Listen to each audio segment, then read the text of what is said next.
For 12 years, I have always wondered about the untold aspects of the story of Kalos. For a game about uncovering the mysteries of Mega Evolution, X and Y don't uncover nearly enough, being left with only a theory of its origin rather than a concrete answer, with Omega Ruby and Alpha Sapphire only piling on more questions than actual answers. And to this day, Mega Evolution is the only phenomenon that doesn't have a central Pokémon behind it. But I think it might, because I think it was a story that was never finished being told. Much like the story of one particular Pokémon, with no NPCs in the game even acknowledging its existence whatsoever. Zygarde. Zygarde's true forms were revealed in 2015, at a strange time between Pokémon games, and they'd make their game debut 1 year later in Sun and Moon. And I always had a hunch that this was not the plan. Kalos is where Zygarde always belonged. AZ wasn't supposed to disappear forever after the credits. Lysander fired the ultimate weapon a second time, yet we hardly hear about the actual repercussions of it. What's the point of the Emma story if it's not to set up for something else? It doesn't make sense for X and Y to be the only Kalos games. We were supposed to go back, and maybe after all this time, the unused Eternal Flower Floette being present in the code for so many future Pokémon games and Pokémon Home was not an accident.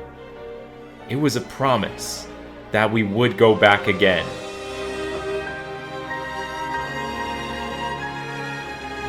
My name is Matt, but you can call me Absol, and I have waited so long for this return to Kalos in Legend ZA. And this movie's all about my experience getting to play it for the first time, and to see if I get those answers I was looking for, or so much more. I hope you enjoy.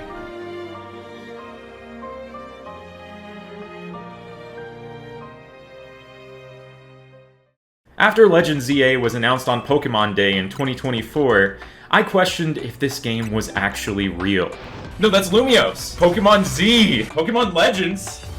Z! Okay! A new Legends game taking place in just one city, addressing stuff that we've been wondering about since X and Y? We went an entire year without new information, which led to wild speculations that were sometimes true, Mega Meganium confirmed for Legend ZA, and sometimes not quite landing. I had a dream last night that they added Mega Whiscash to this game, so like if that happens, it's all because of this. But in 2025, we started to actually get information that made this game feel more and more real. Totodile, Tepig, and Chikorita!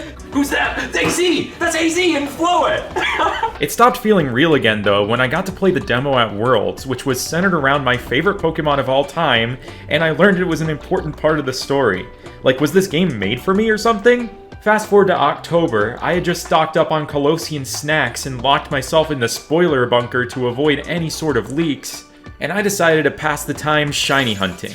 Without knowing how the encounter system in this game would work, I thought I could be prepared for anything, finding one more shiny in Scarlet and one more in Legends Arceus. I started out training my eyes shiny hunting in Scarlet, in case ZA didn't have any sort of overworld shiny indicator. You have to be super alert in Scarlet and Violet to not fail shinies, and if you don't notice one, you're almost definitely failing it by despawning it off screen, and... Wait, what? That's a shiny Wooper? I was trying to check the Sunkern! Yeah, I actually walked right into that one without seeing it. The Rare Mark Wooper? I didn't even have title power for that type. What the heck, dude? Then I booted up Legends Arceus, just to hear that game's sweet shiny sound one more time. Shiny Glalie. Even though ZA is also a Legends game, I found it really difficult to imagine the actual overlaps between Arceus and ZA. So let's go over my last minute predictions for the story. I feel like Zygarde is in Lumiose City for a reason. It detects a disturbance that is harming the ecosystem of the region, which is Zygarde's entire purpose here. I think that this Quasartico company that's trying to redevelop Lumiose City, adding in all these wild zones and everything, is making things worse for the environment somehow.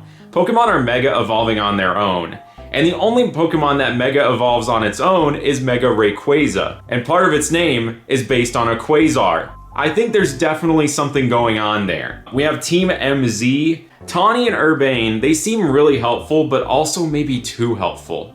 I would really love it if there was some sort of twist, or if they had some selfish intentions behind wanting to reach rank A themselves. Also, the name MZ itself, it just screams Mega Zygarde to me.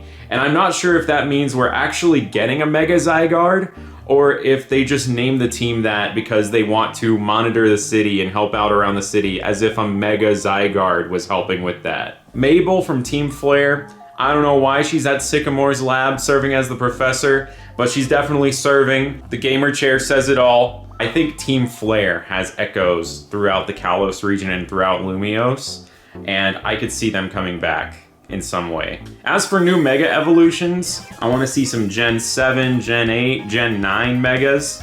I feel like anytime I see a Pokemon from past Gen 6 in the game, it's going to be something that's getting a new Mega. Are we going to see the Primals? Are they going to make any sort of appearance, or like Mega Latios or Latios? But I can't help but feel like some of the weird ones that they can't tie into the lore of Kalos might not appear until that Mega Dimension DLC. Anyway, now I think I'm gonna go to bed, take a quick trip to Japan, and at 10 a.m. local time, I can start playing ZA. I'll Zia in the morning, because, like, you know, that's like the title of the game, like it starts with a Z, and I said that instead of C. Labracadabra, we're going to Japan. Japan! After changing my account settings to Japan, I could play at Japanese midnight, 14 hours before midnight in the US. Look underneath that magnificent nighttime Lumiose cityscape. That's a progress bar. October 15th, it's almost midnight here in Japan. The moon is shining so brightly that I have to wear my sunglasses right now. Might as well call these moon glasses. I'm on my way right now to a bakery that specializes in baked goods from the Kalos region, because I gotta get myself familiar before we go to Lumiose City. Maybe grab a croissant or something. Man, I had to do some crazy tile puzzles to get this thing, but I'm really happy that I have it now. My Absol is gonna love this. And of course, I got some coffee. 3 minutes until midnight. Mabel's chair remains unsatin. I am so ready. Pokemon Legends ZA Nintendo Switch 2 edition. We are being so extra with this virtual game card stuff. I'm in! I'm in! Look at everyone! Pokemon X was the first time I used this exact file name. Scarlet, Violet, Teal? Where's Indigo? Oh, Sapphire and Emerald, like Pokemon. Ready to go, let's go! Oh, I gotta turn off autosave. That's always the first thing that I do in every Pokemon game. After making our character, it immediately cuts to a shot of the Prism Tower. That doesn't look like Clement's gym anymore. Whose POV is this from? Zygarde? Oh look, Quasartico.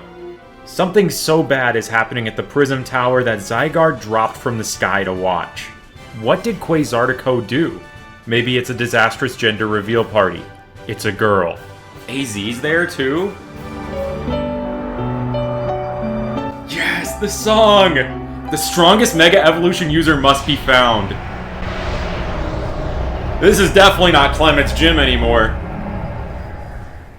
Then the Zygarde's eyes open and it sees us on the train. I guess we're gonna be the strongest Mega Evolution user. I wonder where we're coming from.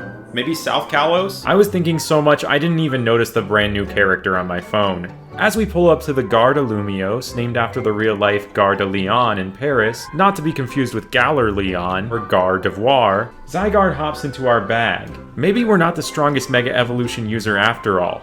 We're the strongest travel bag user. What's in our bag? Oh, a Zygarde cell. It's gotta be a Zygarde cell. Now, at first I thought we were coming in through Lumiose Station, since, you know, that's the train station that's in the city from the original game. But it turns out Gare de Lumiose is a new development, located right near the Route 4 gate where we first enter the city in X and Y. The old Lumiose Station can be seen from Wild Zone 6 and is not in use anymore. And there was so much to take in after learning I'd have to deal with autosave for the rest of the game. Wait, can I not turn off autosave? Dang, look at these fields! I want to run around out there and catch wild Pokemon. Look at the Helioptile on the train! There's so many little details to take in. This is awesome. Like a bumblebee. This is some kind of Mushroom Kingdom or something.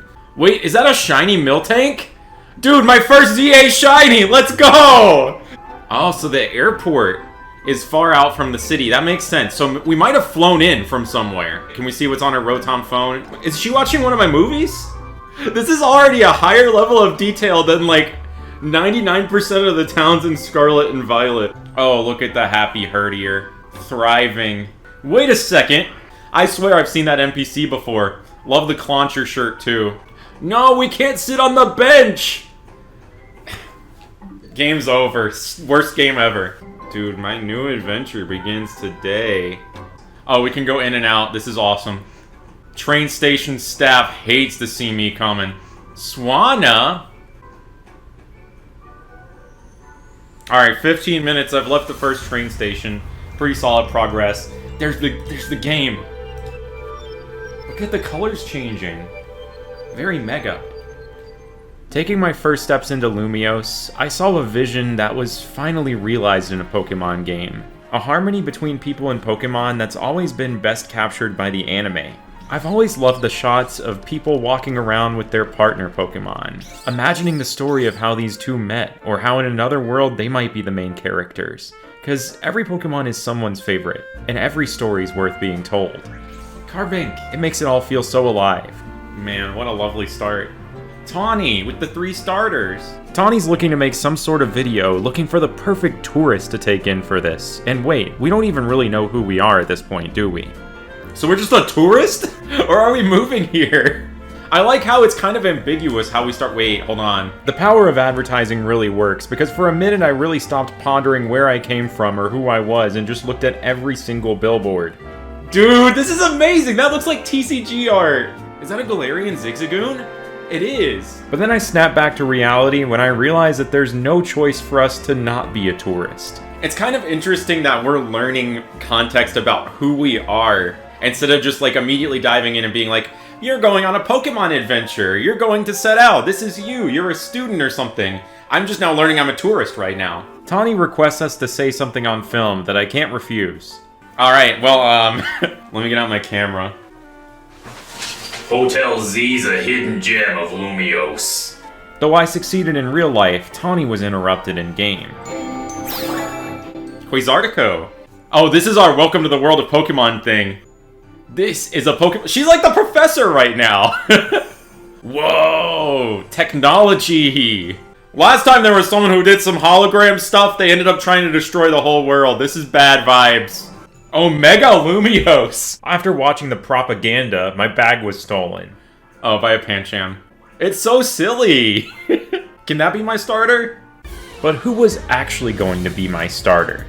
Between Chikorita, Totodile, and Tepig, this is something I knew months in advance. Alright, and ZA, which starter y'all picking? That's gonna be my starter. Okay. And ZA, my starter will be... Chikorita. Ooh. Because Chikorita was my first ever starter pick when I learned that my favorite TV show had a video game.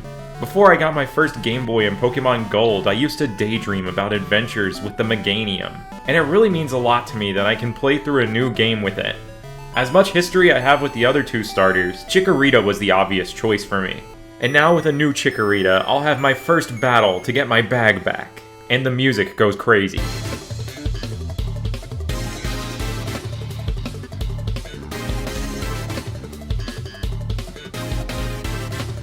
How am I gonna focus on the real-time battles when this is playing?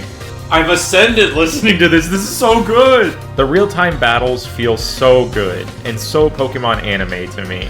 Tackle him! Let's go! Then I got my bag back, and I was blown away by some other music. A very familiar set of string arpeggios. Even over 100 hours into the game, I still get chills when I hear this part of the song. The title screen theme! Oh, that's gorgeous! I know what's in the bag. I know what's in the bag! Alright, fist bump. Look at it walk! I've only been playing for 30 minutes, and I can already tell this is the best Switch-era Pokemon game. I spent so long appreciating the music and Chikorita's fist bump that day became night. And at night, parts of the city become dangerous battle zones, and we're stuck in the middle of one. I developed a new battle technique, though. A waitress! Exact same NPC from X and Y. Alright, spin with me. Spin with me! Tactical spinning! Alright, Leafage. Spin with me! We are going to destroy this Bunnelby! Tackle! Then Tawny said something that totally didn't sound suspicious at all, and we got swarmed by some very well-animated trainers. When things seemed stacked against us, Floette showed up. Let's see how it battles. For the first time in 3,000 years, we get to see it fight. Oh, Light of Ruin. Light of Ruin. Also, look, it's another gender reveal party. It's a girl. Oh my gosh. It's that strong. 3,000 years old. I wish they would, like, add on the number of years since X and Y. Like, she's 3,012 years old, you know? I want to know how many years it's been. Number one mystery I want to solve. How many years after X and Y has it been? I also decided on a Chikorita nickname. Even though the giant one on my couch is named Bean, this one's Osmanthus. Sassy! We have a sassy little starter. Then we arrived at Hotel Z. Look at those Z windows. Oh look, it's the 5 plazas of Lumiose. That's like a whole map of the city right there. No way, those first 3 notes! An eternal prison. Or the sun shines down. The coziness of the arrangement of this theme in Hotel Z is something else. I can just imagine myself in a lounge or in a comfy, warmly lit living room, enjoying some kind of hot beverage, looking at Christmas lights. There's AZ. We meet the 3,000-year-old king who was once wandering the Kalos region, AZ, who now has settled down at this hotel, and notices that a Zygarde cell climbed out of our bag, as I suspected. I wonder if Tawny detected that I had a Zygarde cell and that's why she stopped me. Like she has some sort of detector for it. It's pretty clear I was hesitant to trust Tawny, but AZ seemed to be very helpful, and get along with her. Then he tells us what seems like a cautionary tale about making sure you trust your Pokémon, after he was separate from Floette for 3,000 years after reviving it, but obviously he wasn't going to say that yet. Then he kindly allows us to stay at the hotel in room 202. I was curious if this room number meant anything, but even though it's the same no matter which starter you pick, I couldn't find any real meaning behind the number. Oh, what a room, man. No TV, but that's fine. Before we can go to sleep, Tawny takes us up to the roof and asks us to do a favor for her, to help AZ. Meanwhile, AZ himself monologues about how Zygarde summoned us to the city. Which is interesting to think about because we were heading here anyway and it jumped in our bag. I wonder what our original travel plans were. But now our plans are getting strong-armed into some battle tournament called the ZA Royale by Tawny because it'll apparently help Lumiose. We just so conveniently get a random invite text message from Quasartico, with a little bit too perfect of timing for this not to be set up. I was seriously thinking she was going to use us to climb the ranks and get the wish as a reward at the end. And by joining this, we're suddenly part of her Team MZ, which is dedicated to winning this competition. It seemed like we were tricked into doing something silly. But when AZ steps forward talking about how Lumiose has a deep grief, and that winning the Royale will save the city, might free Lumiose, it becomes pretty clear that this isn't just some silly battle competition with a wish for the winner. It's a front for finding that strongest Mega Evolution user. But do you remember what else this cutscene taught me? Okay, so Lumiose City is a girl. Then Tawny taught me the number one thing someone should know in Lumiose City, which is how to roll in a hotel lobby. I imagine the same thing applies to the real-world Lumiose City in Paris, France, so if you ever go there, make sure you know how to do that first. Then we meet a fellow team member, who also lives in Hotel Z, Lita, who I knew was related to Tierno, but I was never sure how. Big Brother Tierno! Okay, so that's Tierno's sister! But anyway, that's all the exposition for now. Oh, you're not hungry? I guess it's for this Absol. Now that we got some of that story stuff out of the way, Wild Zone! I'm excited. It's time to do what I had been wanting to do since they didn't let me do this in the demo. Finally enter a Wild Zone and see how wild Pokemon spawning works. Sleepin' Mareep, look at the sleepy sheepy. It didn't take very long experimenting to figure out that walking a certain distance away from a Pokemon would despawn it and allow a new one to spawn in. Very similar to Scarlet Violet. I would check the Pokemon's gender to see if I was actually re-rolling it or not. Male level 4, male level 4. Okay, so those are both not within distance, but the Weedle was. If I walk to this rock, I can reroll everything in the zone. I even broke out my foot pedal to start counting encounters, to know exactly how many encounters it takes for me to find my first shiny in this game. I just tried to get on Weirdeer. I just tried to get on Weirdeer. But I didn't see a single shiny, which is okay because alphas aren't even unlocked at this point in the game, and it turns out Mareep is shiny locked until you do a quest later on. So instead of shinies, I found some cool references. Valerie! It's her! No way! Oh, that's like, the veterans. Pokemon Lids! Oh my gosh! Then I went to Sycamore's old lab, where Mabel's now the acting director, and things felt off. Even people of the city think things are different now. The professor resigned. Oh. Lantern? Oh, come on. This is the Pokeradar research area. But there's one character who I can't stop thinking about because of the dialogue here, and it's not Mabel or Sycamore. She doesn't like it either. It's this mysterious mayor who's pumping all the money into this urban redevelopment plan in the first place.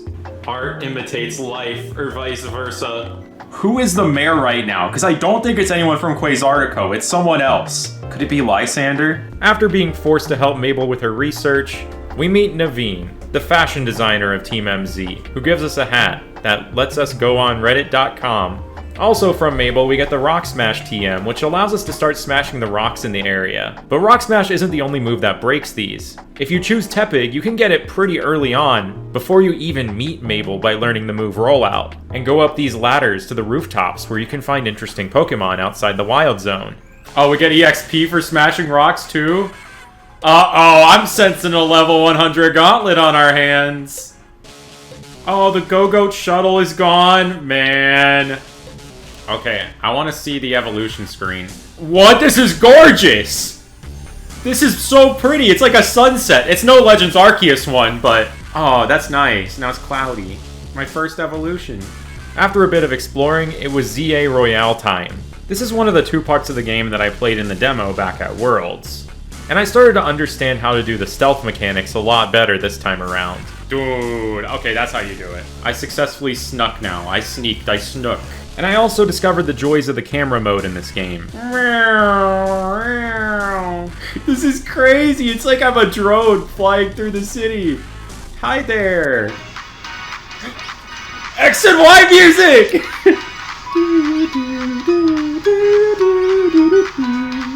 Look at all the expressions I got. After your 3rd win, there's an optional extremely difficult Pidgeotto battle. But I ended up not doing the battle, wanting to save it for a day where I would recreate the team from the demo exactly.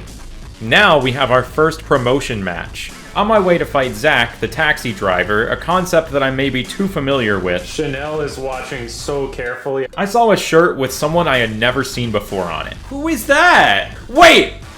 Is she related to Irida? Who is that? Kanari? Wait, is she like a streamer like Ayato? There's the taxi driver. Dude, he looks like the generic taxi driver from X and Y. This is the lowest ranked guy in the entire game. Piece of gâteau. Kind of a legend for how many battles he loses.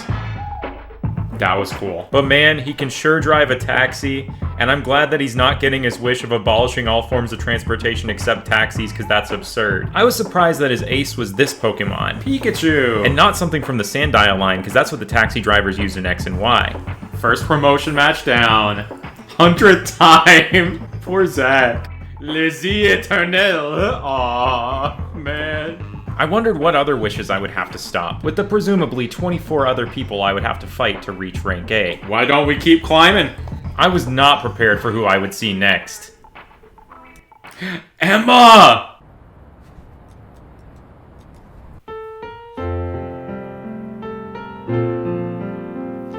Her theme! But it's happy now. I was filled with the biggest rush of emotions, hearing Emma's theme played in a happy major key, rather than the sad minor key that it played in throughout X and Y. And to see Emma blossoming as the detective of Lumiose City now, hitting the iconic looker pose, after he's been absent from the games since the start of the Switch era. She also gives us a hint at Tawny's story. Who's Tawny looking for?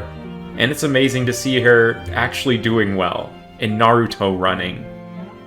She Naruto runs? Then we head back to Hotel Z and celebrate my victory in ranking up. I learned the meaning of MZ. Mega Zygarde, right? It's gotta. Oh no, it's from Hotel Z. Okay, so they don't know. And then we celebrate with some croissant curry. Dude, curry! Oh no! I still can't escape it. An interesting blend of clashing tastes from Galar and Kalos. Something that I'm going to talk about later. I can't escape curry! And something that I'm going to try in real life. because I needed to know if I would reject that monstrosity altogether like Naveen does. And then the next morning, Tawny takes us on a little tour of the city where we keep bumping into new people. Who's this? Tarragon. Oh, look at the Dynamo on the helmet. Colorful screws? Uh-oh, this is the little fetch quest. Not Zygarde cells, but screws. Nouveau? Team Flare Nouveau? Brand new Team Flare? Look, it's the logo sideways. Oh, here we go. Different Nurse Joy? Who's this? What is this? The Fist of Justice? This is a cult. Rank H?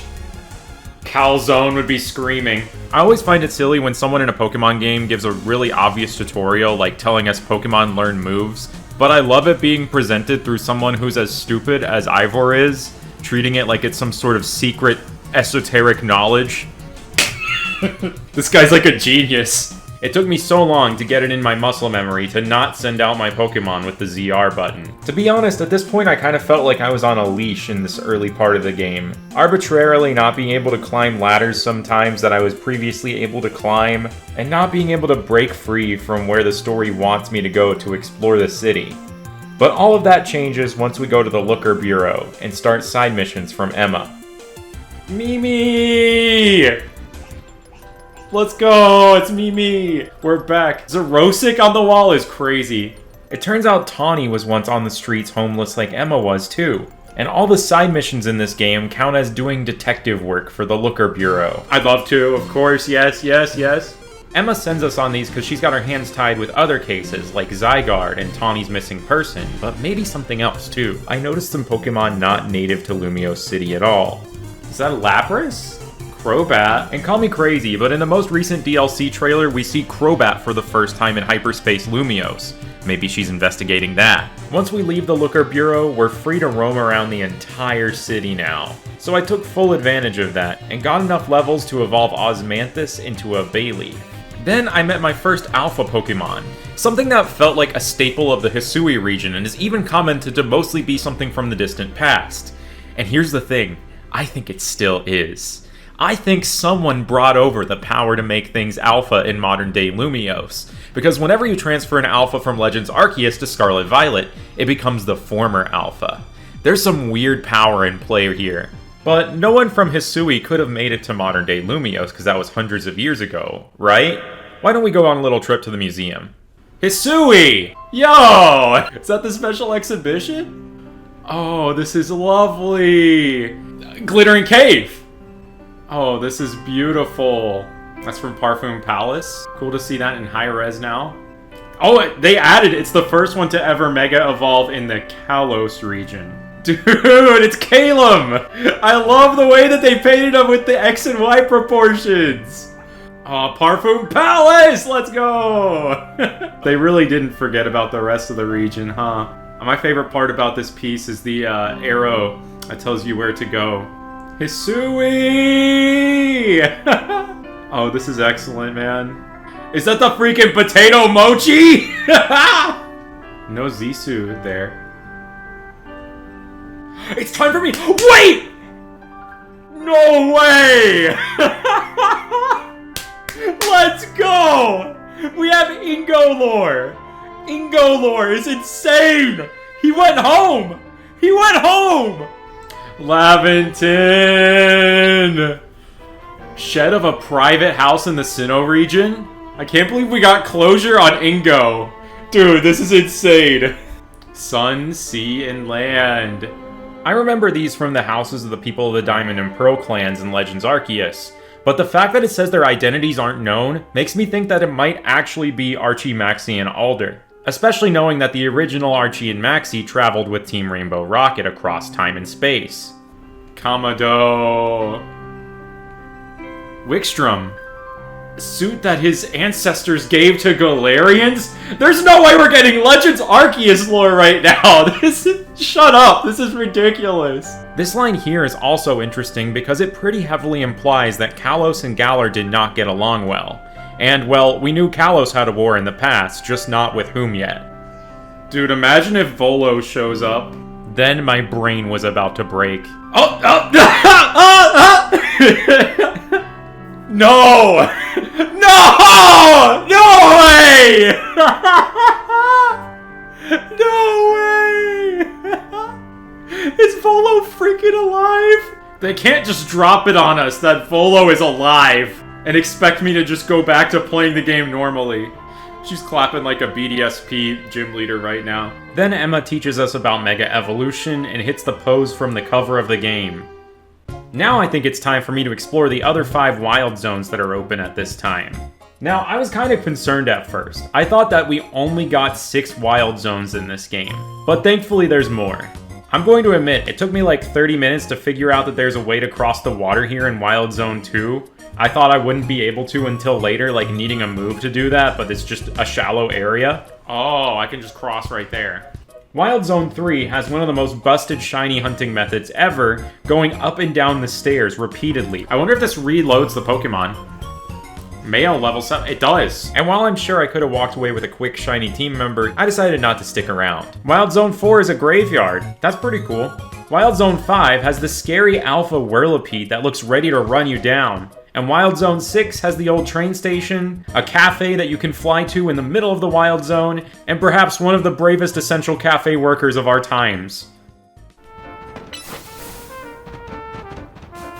Bayleaf, no! Now we need to work our way to the next rank, going from rank Y to,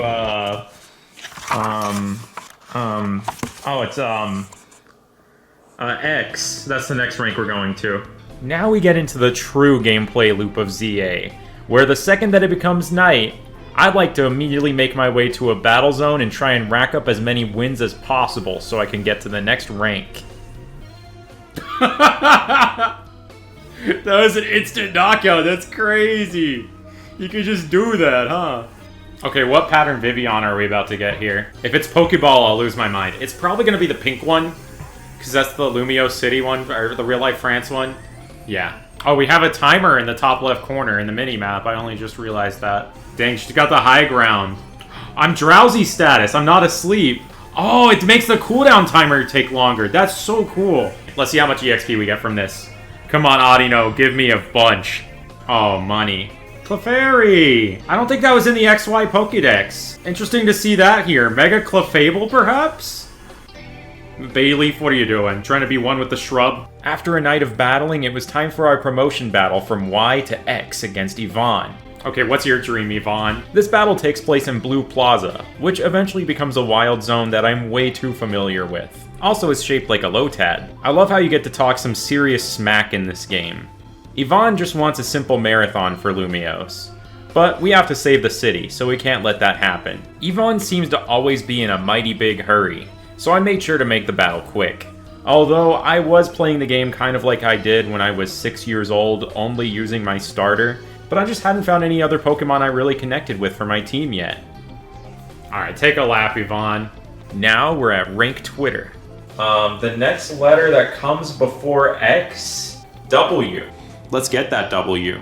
After learning a little bit more of Naveen's story, how his grandma threw out his sewing equipment so he uses Hotel Z as a studio, and how Tawny's the common denominator here finding displaced people for the team, we're immediately put right into our next promotion match. Against some snot-nosed brat named Zavi, or Zavi, I don't know how to say his name. I was a little bit worried that most of my promotion matches would be against these basic trainer class NPCs, and not super unique, well-written or designed characters. Exciting. But little did I know I was still basically just in the tutorial. What's this kid's dream? But this kid's dream can be boiled down to just wanting to go up in the ranks, and belittle people for being rank X or being the rank X guy, which is really funny because that's what he is at the end of the day. He's just projecting. Spin with me like old times. We're going to win! This was a very quick W.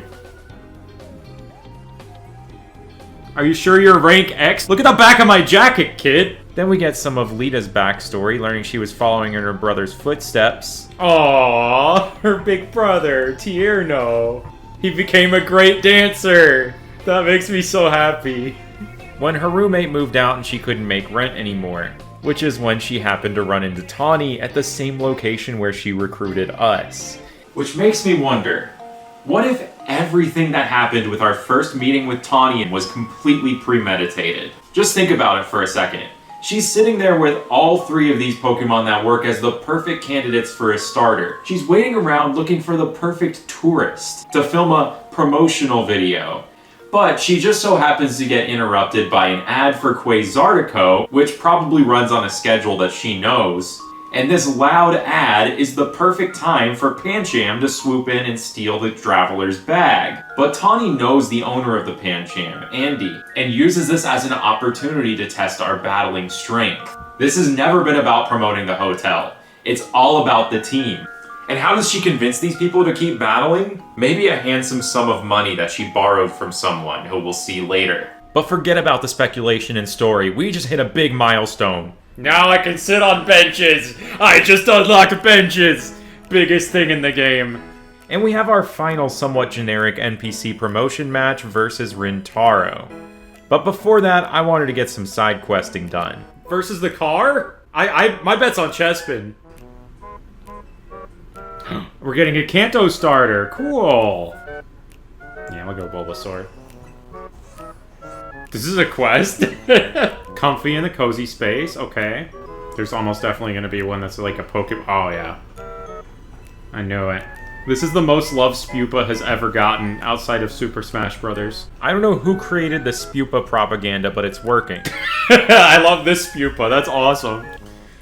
Newly crafted. Legends Arceus is confirmed. Imagine showing that as a screenshot to someone years ago. Spupa haircut.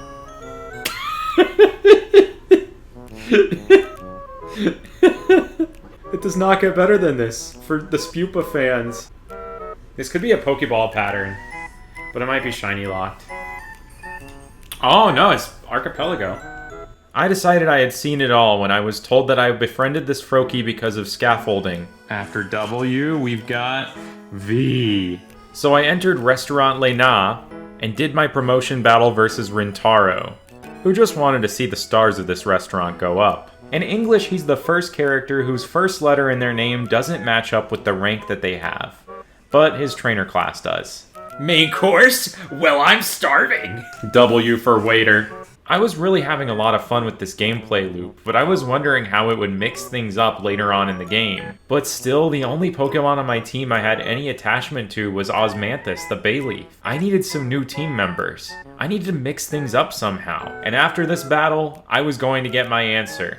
And the second member of my team.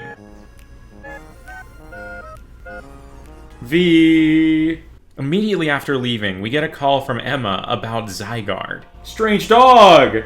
There it is! Who starts guiding us through Lumiose. I'm so ready, it's Mega Absol time! Yeah! For added context, this is the Mega Absol part of the game that I played in the demo at Worlds. Zygarde leads us to a roof where there's an Absol in pain, about to undergo rogue Mega Evolution on its own. AZ shows up and lends us a Lucario and gives us a Mega Ring to use against it. It's time! It's time! Mega Absol! We have a new kind of boss battle here versus these rogue Megas, where we fight Mega Evolution with Mega Evolution. We have to dodge attacks as the Mega targets us, and collect these orbs to help get Mega Energy for our Pokemon. You don't have to Mega Evolve to win these, and in fact Pokemon that can't Mega Evolve can still take advantage of this energy by using plus moves, but there's something so satisfying about using Mega Evolutions here. Now this battle itself is incredible environmental storytelling, and one of the reasons why I love the Pokemon Absol so much. Absol's Dex entry always talks about how it shows up to warn people of disasters, and this is the first Absol in Lumiose City. Tawny even mentions that it's rare around these parts. In fact, Absol doesn't spawn anywhere in Lumiose City until after this battle, which is unique among all rooftop spawns in the game. This Absol is intentionally part of the story here, warning us of some impending disaster in Lumiose City. And one of my favorite parts about this is that after defeating the Absol, we actually get to keep it.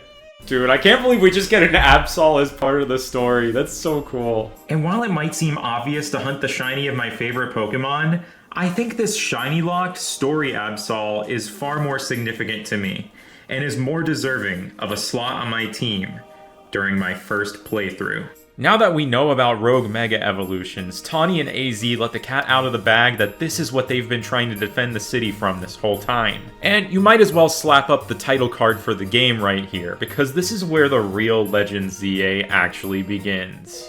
Tawny gets a call from Vinny, who she knows from Quasartico, where he wants to meet with us talking about the Rogue Mega Evolution. But there are more pressing matters. More wild zones just opened. New wild zones? We finally get to see the city start to transform around us as we make progress now. First though, we have to do a battle with our newly mega evolved Absol. Let's go! Which I decided to name Tornadus, after my oldest surviving Absol that I named when I was 9 before there was even a Pokemon named Tornadus. Spin with me! They can't hit us if we're spinning. These new wild zones feel so much more robust and interesting than the old ones, because they're not early game spawns anymore, with lots of evolved alphas. Oh, I know where Blue Vector's gonna be hunting. What's crazy about these new wild zones opening is that they fully replace areas in the city that were once heavily populated with NPCs with unique dialogue, and they all just completely go away, meaning you can miss a lot of dialogue in this game like I did by not exploring them first. I was really excited to see Audino in Wild Zone 7, because ever since its Mega was revealed, I wanted to use it in my first Omega Ruby team, before I learned that it was post-game exclusive. There's an Audino. So now I finally get to play through a game with one. Yay. This is my third permanent team member, and I named it Panodino, which translates to Dino Bread, but it's more of an Audino pun. And then when I was going around just trying to capture everything in the Wild Zones for Dex completion, this happened. Oh, shiny! Shiny! Vanillite! Yo, that was the Legends Arceus sound! Oh my gosh, my first shiny! Look at the sparkle! That is so cool! 753 encounters for a cone! Oh man, look at the picture and everything! Oh my gosh. Brave natured. Her name is Sorbet Susie. Not to be confused with Susie Deltarune. Oh, so cool! Oh man, that was awesome. That was a crazy feeling. Now that I have my first shiny, let's figure out that answer to that mystery. 10 years? Hold on. How many years has it been since X and Y? Right by Quasartico, where I'm supposed to be for the story, there's someone who finally has the answer. 5 years ago! It's 5 years after X and Y. Okay, so Ramos is probably still alive. You can just buy the fossils? 23. The lost Pokeballs of shame. The you pressed the ZR button walk of shame. I spent a lot of time catching everything in every wild zone because I want random alphas to start appearing, but I think I gotta prioritize that story. Let's go learn more about Quasartico. The Dedenne guards. How am I gonna get past them? Aw, dang, I should have sent out my shiny. Here we meet up with the intimidating Vinny, a character who at first I thought was maybe related to Lysander because of his beard. He interrogates us about the Rogue Mega Absol we took down. Ooh. He doesn't like that we took down the Rogue. It's with me now. But it turns out he's actually really nice. Oh. What a fake out. And as suspected, he mentions that the ZA Royale was created to find trainers to help stop these Rogue Mega Evolutions. So he's brought us here to offer a very unique kind of promotion. He's rank ? And he's going to bring us from rank V to rank F. Whoa, that's a big skip. That's a huge skip. What the heck? I was trying to read my Oddish a bedtime story. It's got an Oddish on the cover, but there's something wrong with my copy. It goes from the letter V to the letter F. How does that work? F for Floet? Where's O for Oddish? Where's rank H, my favorite letter? And I cannot believe that Bellsprout got in the game and Oddish didn't. Now this Oddish will have nightmares. Oh, I can evolve Bayleaf. I think it's going to be regular Meganium. I feel like it's not going to be a regional form. If this is a different Meganium, I'll freak out. Okay, no, it's regular. That means we get Mega Meganium! Me and Team Flare just chilling. Having a good old time. I didn't know you could do this on a bench. I love this. This is precious. They're snuggling. Then it was time for dinner, during which I tried to catch an Alpha Dratini on a rooftop the entire time. This Alpha Dratini, man. Talk about a tricky capture. I'm about to die.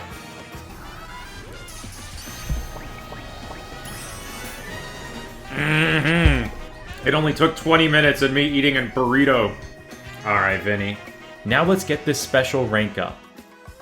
No smack talk this time. His eyes!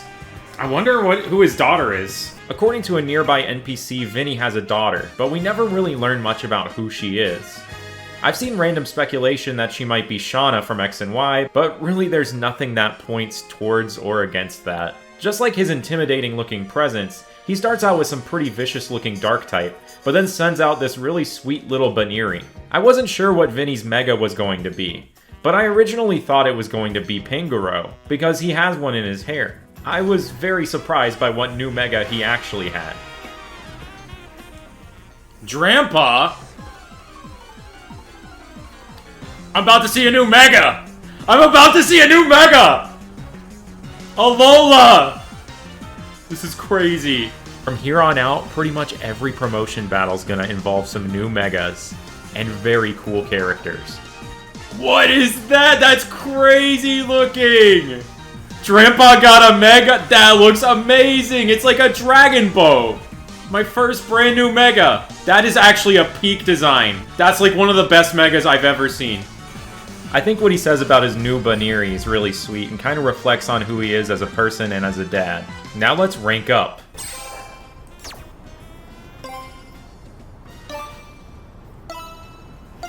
This is insane! We just skipped this many ranks? Double thumbs up! Then we basically learned that for the past 2 years, instead of the urban redevelopment plan being about improving the city, it's been about covering up this rogue mega evolution crisis it's been facing, keeping it a secret allegedly for the public's safety. With it worsening within the past 6 months with the first one that appeared, Pidgeot, which was stopped by none other than Tawny. Right as we're learning more, the CEO, Jet, walks in, and Vinny suddenly goes silent. I think Vinny's a good person, but I don't know if Quasartico's a good company. They value saving face in this urban redevelopment plan over actually solving the issue.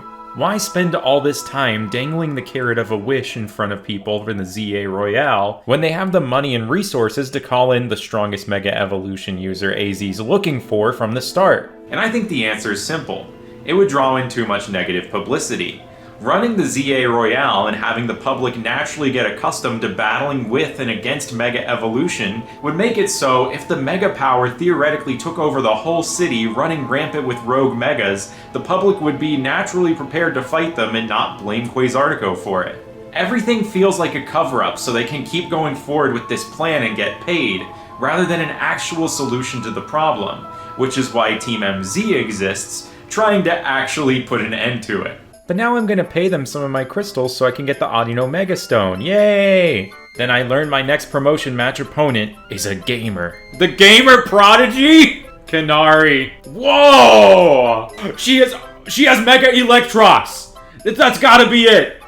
Oh, that is crazy!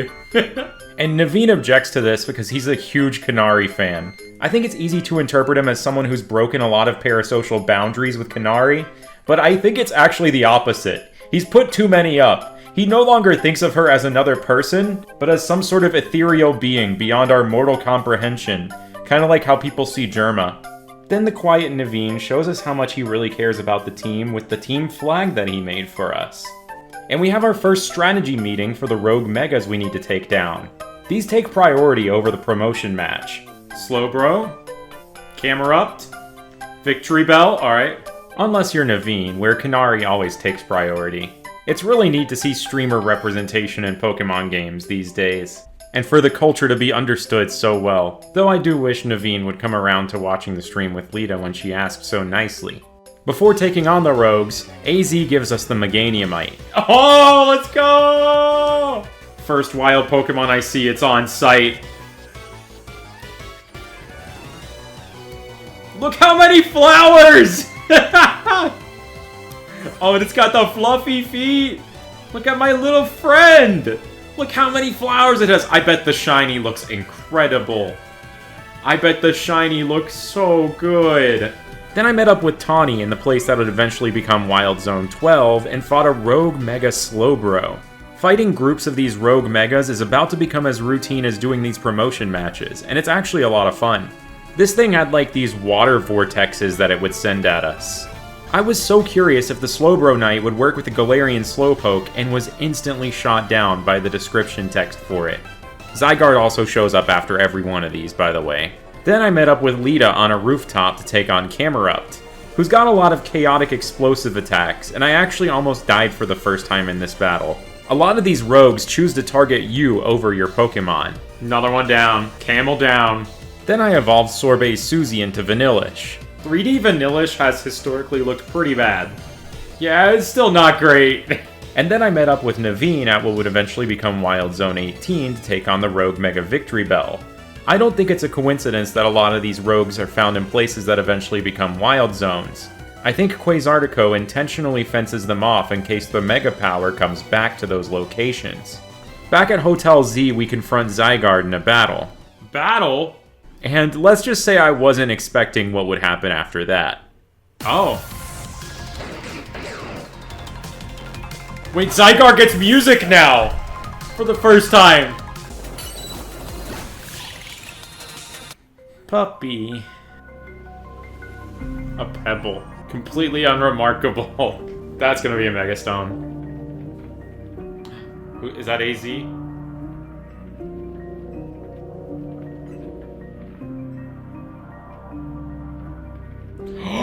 Lysander! L? It's him! No way! This is crazy. We have N and now we have L. It's just like Death Note. He introduces us formally to Zygarde, and he's also keenly aware of the disaster that befell Lumiose. He asks us to defend Order, but we're not a Vespiquen and we can't learn that move, and Vespiquen isn't even in this game. And he gives us another goal aside from just becoming the strongest Mega Evolution user. Becoming a trainer that's worthy of Zygarde. Then he says something ominous about AZ eventually facing his sins and disappears. This is insane. This is insane. This is everything I wanted it to be and more. Ugh, I'm so excited. Immediately after having my mind blown, it was finally time to search for the gamer girl for our next promotion match. Build up. And instead of asking directly through a business email or something, we take part in a big quiz show, with Naveen's knowledge in our ear helping us out. He just said perchance. What's zappin', gamers? Look at that costume. That's crazy. Chandelure girl. Wait, she's got like a whole like Megastone too. Thunderwave. Ah, that's funny. Who is that? She seems important. She doesn't look as Irida-like as I thought now. With Naveen's help, we get the promotion match lined up and get to show up to Racine Construction, where instead of seeing Kanari, we see her grandpa Tarragon, who wants to tell us a secret if we can beat him in a battle. This is kind of a completely random aside, but I think it's cool that there's a Pokemon character named Tarragon, because I named my first Wii console Tarragon, like in 2007, so my first Pokemon Ranch was called Tarragon Ranch. And now he's actually a guy who uses ground-type Pokemon. I wasn't paying a lot of attention while battling him, and didn't even pay attention to the fact that he had a keystone to Mega Evolve something, so I was very caught off guard with this. He's Mega Evolving. Wait! Mega Excadrill? What? What is that? That is crazy! I should have been suspicious of Drillbur. I don't think that thing is in Kalos normally. When Tarragon said he had a secret and Kanari wasn't there, I feared for the worst. Especially after Naveen mentioned some sort of tragic backstory in the quiz show. Wait, what? This genuinely had me thinking that Kanari was dead and he was using a hologram model of her to keep her legacy going. What? What? But it turns out he's just helping her game some more. Okay, I was worried she was dead for a second. Dang, she's gaming. What a room. She looks so much like Irida there. Being watched by the rest of the construction company, who are also her fan club and bodyguards, it's time to go up against the second electric-type streamer girl in Pokemon history. Ayano's like an IRL streamer, and Kanari's a gamer. Her wish is for more online popularity and for Lumiose to have video game tournaments. It's really neat to be able to see streamers be represented 2 games in a row, with the same type specialty, while still being very different from each other. Kanari's name is also interesting to look at, because with Tarragon and Dynamo's mining helmets, it seems to be derived from the idiom canary in a coal mine, where coal miners would carry around canaries since they're more sensitive to carbon monoxide, to gauge conditions and avoid suffocation using the canary. We see all of the members of Dynamo going around putting up scaffolding wearing canary shirts, so it's almost like they have protection against toxic gamers or something, I don't know. But the whole early warning sign theme kind of fits with the Absol, warning of the disaster that might befall Lumiose City. I think that's the theme they were going for when naming these characters. But anyway, let's check out the new Mega Electros. Gamer. What is it doing? It's like 3 of them. Dude, that thing is crazy. It's got like 2 ghost fish. It's high dragon maxing. Now we've reached rank E, and Kanari's about to make Pokemon character history. Did she just swear? And on this note, I need to go to the midnight release and pick up my physical copy now. A Zygarde cell? Good job, Miho. You found one. Yeah! I can't believe you just did that. It was an accident. I met up with Kotatsu to go to the midnight release and ask the question I always ask everyone there. What starter are you picking? I'm gonna choose Tepig. I'm a Tepig stan from day one. I love the little guy. Just a little guy. Pick Totodile. Picking Totodile. And I'm a Tepig guy. Yeah! Nice. I will be picking Miho, of course. I'm gonna go Tepig. I bought Black and White. That was the first game I ever played. I was unfortunately Chikorita's lone soldier here, but I got my copy of the game and went home to play some more. Z-A, Z-A, Z-A, Z-A, Z-A. I got some of this blood orange soda from Kalos. So, of course we gotta open it up. But okay, I'm rank E right now. We need to get rank D, like Dynamo. Let's do this. I jumped right back into another strategy meeting about more Rogue Megas. Oh, let's go. Roto Glide. We unlocked this new technique that lets us go across rooftops. I haven't always had this feature, right? I also found the side quest that unlocks Shiny Mareep in Wild Zone 1. The Shiny Mareep? Is this a guaranteed shiny? It is! Wow! It made me so happy to see an homage to us all freaking out over shiny Pokemon officially acknowledged in the game. A Shiny Mareep! Man, this is existential. Pretty soon I'd have another shiny reaction of my own. Oh, Shiny Trubbish! First one out here in the streets. One man's trash is another man's treasure. I think I gotta catch you in a luxury ball. Cool! Oh man, 2 shinies already, day 1. It's lonely. Not anymore. Look at my little trash buddy. Naming her Allie. I was actually just trying to find a way up to the Mega Beedrill when that showed up. Just looking for a way onto the roof. I guess it's when you least expect it, huh?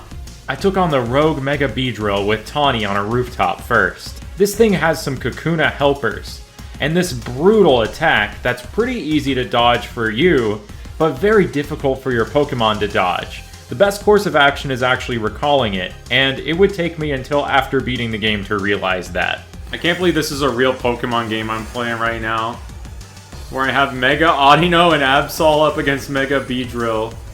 Then I noticed a new Wild Zone opened. Check out. Wait, a 12th zone just opened now too? An icy snowy one.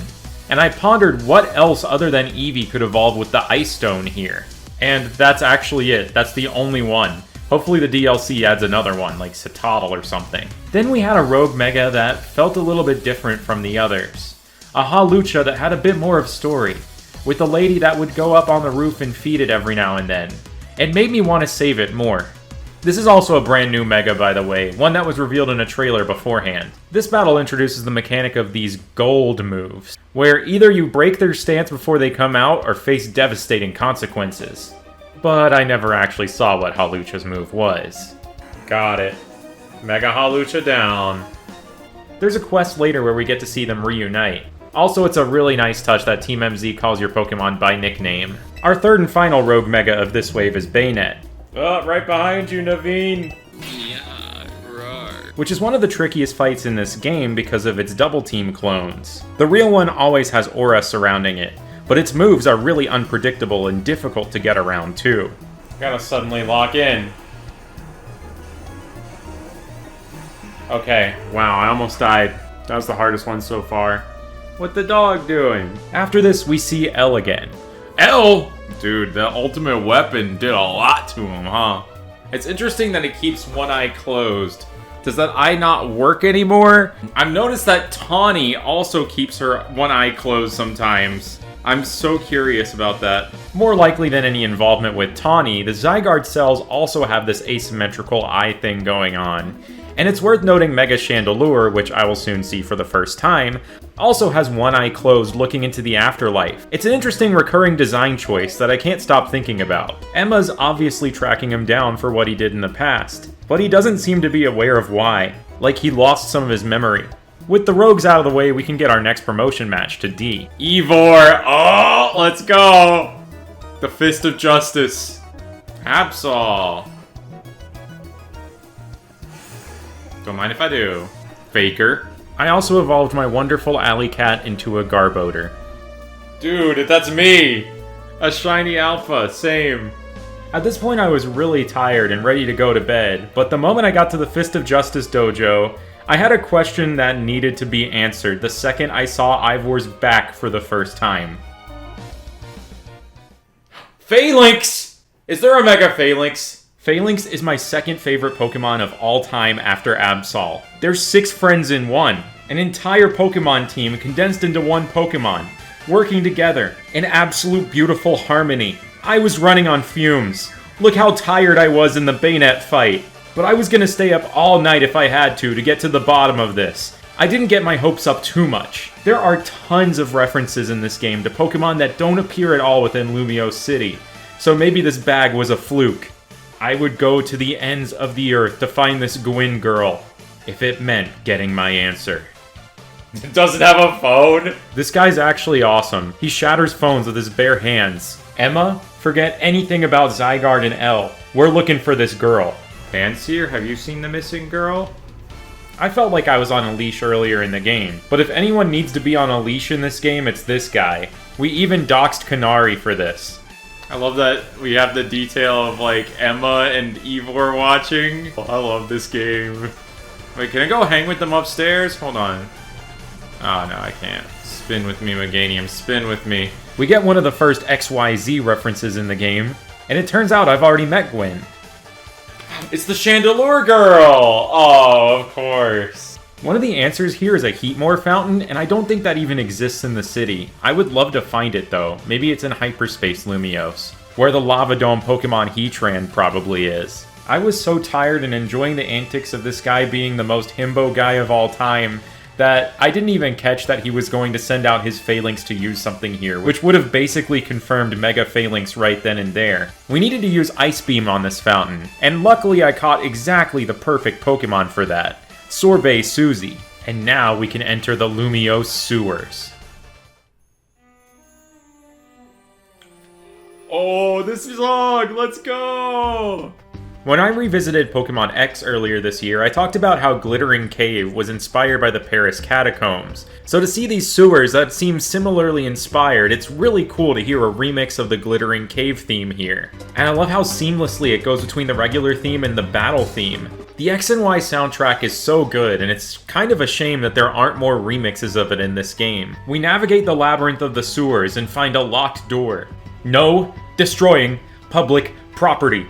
Going as far as catching a Klefki to see if we can open it. And you have to catch it, by the way. But it doesn't work. So we get to destroy public property. This guy's the best character. Breaker! And it turns out Gwyn is hiding all the way down here past an illusory wall and a locked door. This is insane. Just to get some peace and quiet. Honestly, some of the most incredible lengths I have ever seen to achieve this. Especially considering what we had to do to get down here in the first place. Does she just walk around in flooded sewer water or something? It's interesting to see how different she is from her brother, while still being just a goof from the dojo. Mega Chandelure time, baby! It would be insane if she Mega Evolved anything else.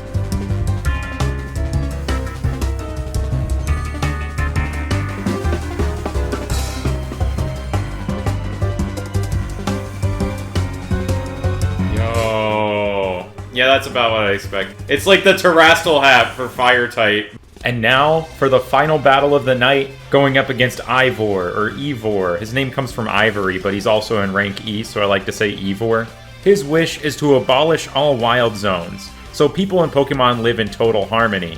While his plan might not be the most well thought out, he's got a big heart. And he's got Mega Phalanx, so let's check it out. Also, the UI for every promotion match is so cool, displaying the team that they even come from. I'm so excited. What is it gonna look like? What is it gonna look like Mega Evolved? Are there gonna be more of them? Or are they gonna form like a real Phalanx formation or what?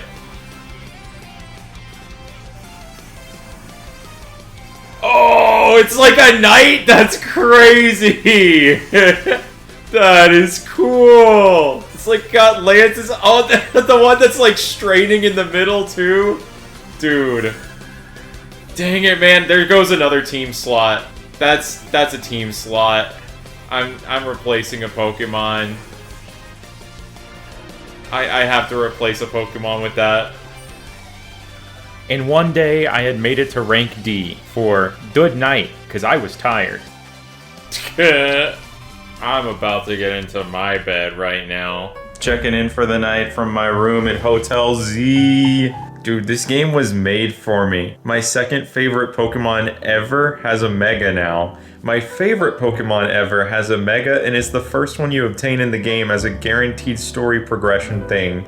There are shiny alphas again. Lysander is alive. All the random things I was thinking about from X and Y for all these years, they came back and addressed them. Volo might be alive. Dude, if Volo shows up at the end of the game for like the Mega Mewtwo mission, I am going to absolutely lose it. Okay, so plot points I'm most curious about right now. Obviously we have the whole Rust Syndicate thing coming up, but who is the mayor? We have no idea who the actual mayor of Lumiose City is, who's ordering Quasartico to do all of this. Also, AZ is continuously referring to Lumiose as if Lumiose is alive. It's like the bond with the city causing the rogue Mega Evolution and stuff. They keep talking about all these Kalos characters, and I am so curious where they are. Like, what happened to Clement and Bonnie after they were evicted from the Prism Tower? Where's Lumiose Press with Alexa and Viola and everyone? I can't believe Mega Phalanx is real. It's just like a little knight guy walking around. Man. Going for a nice morning walk. Can't stop looking up in the trees and looking for Kakuna and Pansage. It feels like I'm in a giant wild zone, which should totally be abolished. I agree with Ivor, because that guy uses Mega Phalanx. Time for one of the most wonderful sounds. Time to dive right back into Lumiose. Lumiose style with the coffee. I'm gonna continue the story today, but also, I gotta find the boys to Mega Evolve them. I love this thing. It's so dumb. I love it. Wait, the Rogue Halucha's back. Oh, never mind. It's just a normal one. It's just a colorful screw. I got baited. I need boxes like that. I need to get some special box lights. I spent most of the morning doing nothing in particular, but I got another team member in the process here. Gumi! Alpha! Okay. I've never used anything in the Gumi line for a playthrough before, so I got an Alpha Gumi. Yeah, I got a Gumi! And I named it Quest, after the true first level 100 Gauntlet video I did. Gumi Quest. Alright, cool. I've completed the 15 Wild Zones so far. I think it's time to heal and finally check out the Rust Syndicate. Oh, they're scowling. So for this part of the story, Tawny's in debt and nowhere to be found. So we have to go to the place where she took out the loan, the Rust Syndicate, where this guy, Philippe, tries to intimidate us. But all he does is get me hyped about a new Mega. Okay, so he uses a Steelix, but not the Mega. Doesn't use Scizor either. Are we getting Mega Skarmory? Oh, no way. Oh, this is gonna be sick. Oh. What's this gonna look like? Whoa, it's gold! Are you kidding me? That's so cool! It's gold? Oh man, but it's a silver version exclusive. Dude, Steel Extreme and Wheezing Stream. Both here at the Rust Syndicate. Beautiful. This place is scary. I'm walking so slow. Oh, I like the golden Sneasel statue. You'd think they use me out for that. That is so cool. Upstairs we meet the boss, Corbeau, who tells us that Tawny took out a 100,000 Pokédollar loan to do promo videos for Hotel Z. I wonder what she could have possibly used this on, since she just films these videos with her phone, unless she didn't have a phone in the first place. Maybe she bought the 100,000 Pokédollar coffee at Cafe Ultimo? What? 100? Going back to my theory earlier, I think this is more about recruiting for Team MZ, or paying Emma to look for this missing person. But this all goes on the back burner. Why is she doing the same thing that Lysander does? What's up with closing your left eye in Kalos, man? As Tawny shows up, realizes her mistake, and we get called in to battle new rogue megas, including one I'd never seen before. Mawile? Barbaracle? I know which one I want to do first. Is Mega Barbaracle gonna have like 3 heads? I want there to be more faces. I've always actually been a fan of this Pokemon. This is my first time getting the experience of reacting to a Mega for the first time as a rogue Mega evolution, making it look huge and menacing. What the heck? Alright, it's got a lot of hands. I like it. There's something freaky about battling against a rogue Mega that you've never seen before. You don't even know what kind of moves it's gonna use. That's some fists. This thing has lost its water typing and is rock fighting now. Okay, we got it. I had one on my team for so long without even knowing. Front-facing dog. Alright, Cone. Time to reach maximum Cone potential unless there's a Mega Vanillux, which would be insane. Look at that. There's the Absol roof. Oh, I know where I'm shiny hunting. Empty.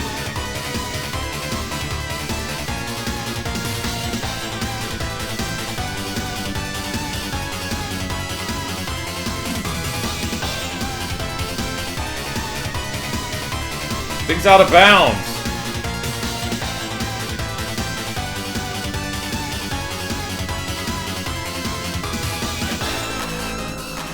We're going into a building. Oh, they said it couldn't be done. With the Megas taken care of, I start doing work for the Rust Syndicate, which is mostly just community service and good deeds. Laventon! I feel like these tasks were picked to secretly help us. Like, this is the only way you can catch a wild Gengar. Cleaning up all the Mega Shards in the sewers helps us get new Mega Stones. And Corbeau knows we've been helping stop the rogue Mega evolutions, which is probably why he didn't force this stuff on us until they were already calmed down. He also reveals that he knows Lysander. Okay, we get the actual reveal of the name being Lysander, thank you. Because he helped him out when he was struggling as a kid and looks up to him. Wait, was he a member of Team Flare? His last task he gives us is shooing away people from the Society of Battle Connoisseurs, a really snooty high-class battle club, but I venture to say this is his way of getting them to notice us. Since we're not rich, and they're a group that's going to be critical to helping save the city too. This is our way of getting in on the ground floor, and it's all thanks to Corbeau. Tawny? And Jet? Uh-oh. Before we part ways with Corbeau, we see that Quasartico's cover-up efforts are starting to fall apart, with people being generally pretty distrustful of them, blaming them for all the problems in the city with the wild Pokemon. Later that night, we get a call from Corbeau saying to come back to the Rust Syndicate. It's the slowest hallway, man. And surprise, he set up a promotion battle with us. Dang, look at that depth of field in his picture. That's professional. Corbeau's dream is to continue doing what he's doing, but with more influence in the city. That's why he wants to reach rank A. Lysander helped him when he was on the streets, so he wants to be like him, you know, before the whole ultimate weapon thing happened. Let's see what Corbeau's new Mega Evolution is. This guy's got a crazy theme! Okay, so his Mega is not Arbok. I knew his specialty was poison types, and I just suspected Arbok would be his Mega. He doesn't even use 100% poison types either. He also uses Lysander's ace, Gyarados. I love the anticipation that builds up with every Pokemon that gets sent out in these battles, wondering what that final Pokemon that Mega evolves is gonna be. through process of elimination every time a different one gets sent out. Okay, we got Mega Scolipede. Is it gonna be like a big wheel again, or what?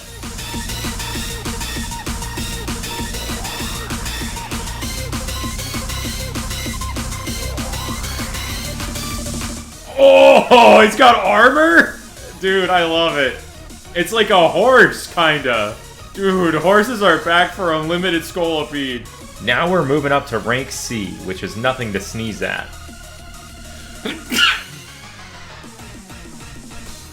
We get a fist bump just like Team MZ? That's what's up. Then Corbo really establishes himself as a cool guy by staying at Hotel Z. Did he just book in a room? Oh, let's go. And leaving a tip exactly for the amount that Tawny owed. Oh. Freeing her from the debt. Now Lita and Naveen get Mega Rings, and we can see Naveen's new Mega Scrafty. My guess is that it's gonna have a hood.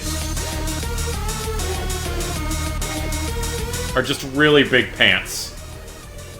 It does have a hood! Oh! That is sick!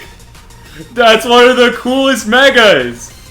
Oh, dude! I didn't even catch the cheeky foreshadowing here about the Team Flare members and their rank. Oh? Is this Licia? What is this? Who's this? Who is she? Surely enough, the Society of Battle Connoisseurs noticed us and invited us to a tournament. But I have a shiny Phalanx to hunt. Oh yeah, new wild zones, baby!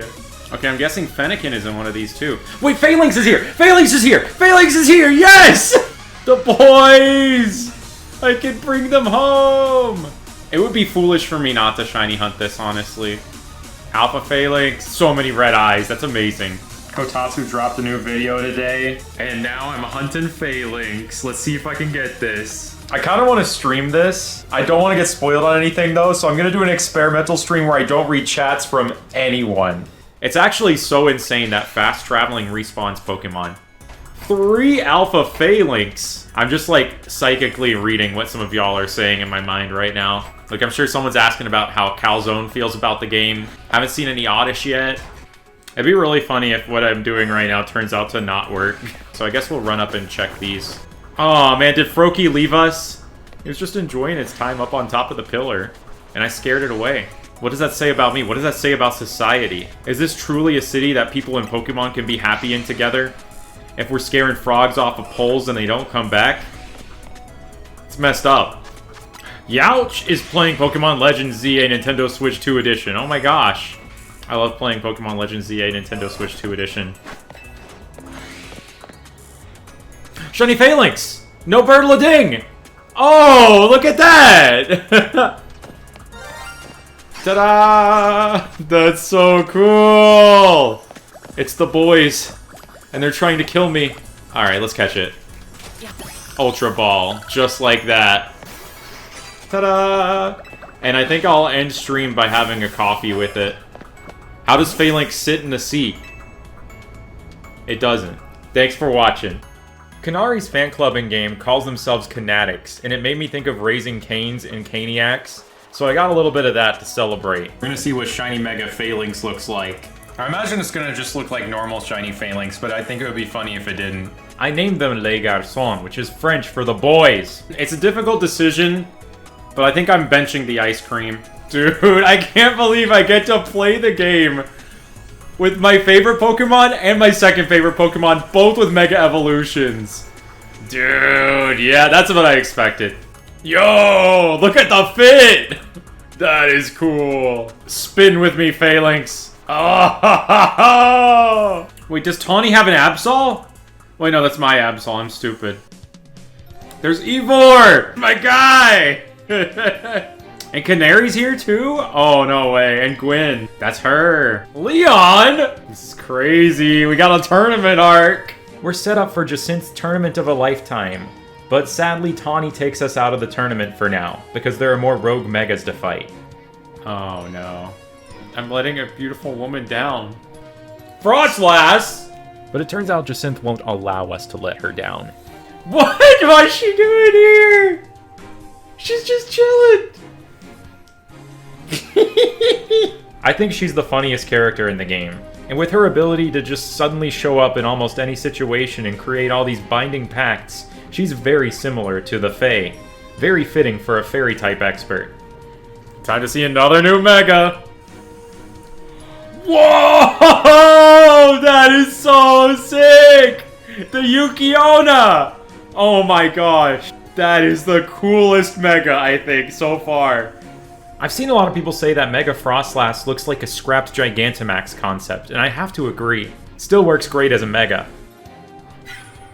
Dang, she just showed up as a hologram? My plate is full of patience, but it will not last forever. And I don't know about you, but I always forget what Mega Altaria's typing actually is. It could be 3 types at once, honestly. After fighting off the third rogue Mega, Venusaur, which looks pretty different from its regular model after the model redesign from Scarlet Violet, our Fairy Queen traps us at Hotel Z. It's the Jacinth Zone. And she sicks her totally contractually obligated maid, Laban, on us in battle. Laban? Oh, let's go. I can't wait to see what she uses. Maybe like a dragon type or a grass type? Mega Milotic, perhaps? She looks related to Wallace and Lycia. Spin with me, spin with me. Then we get to see her true nature, feral. Dang! Dinosaur! I like how she does that little dragon pose before each thing. Okay, what's she using? Dragalge! Oh, cool.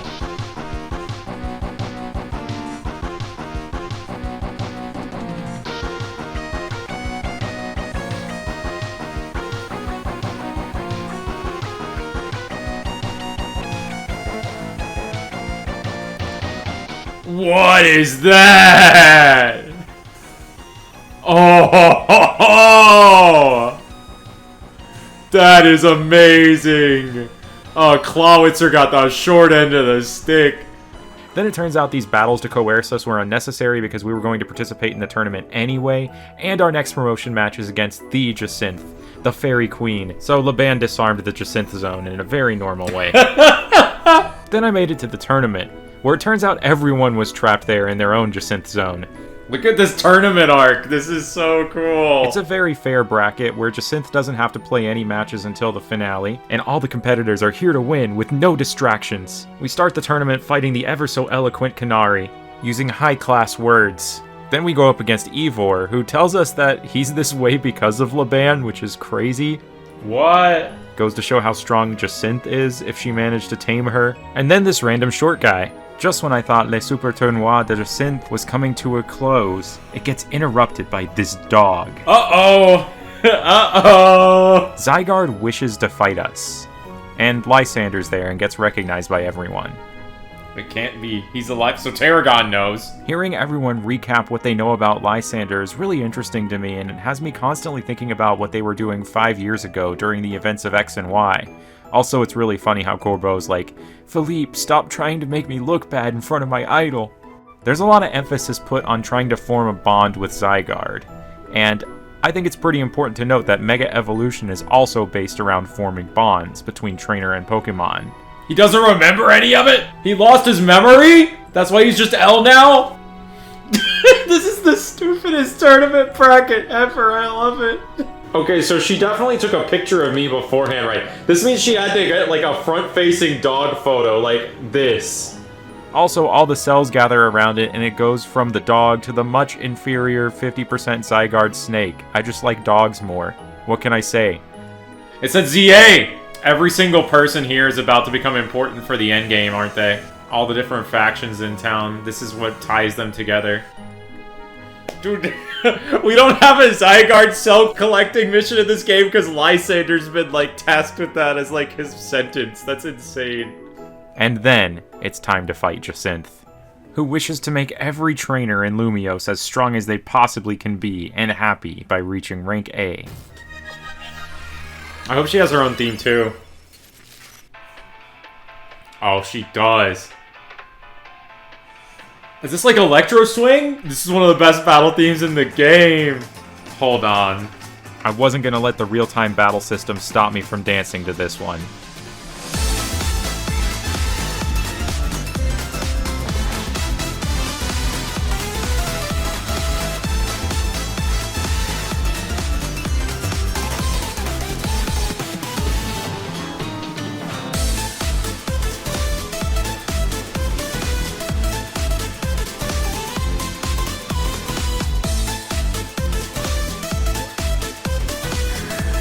Okay, what Mega she got? What Mega does she have? Clefable, that's what I thought!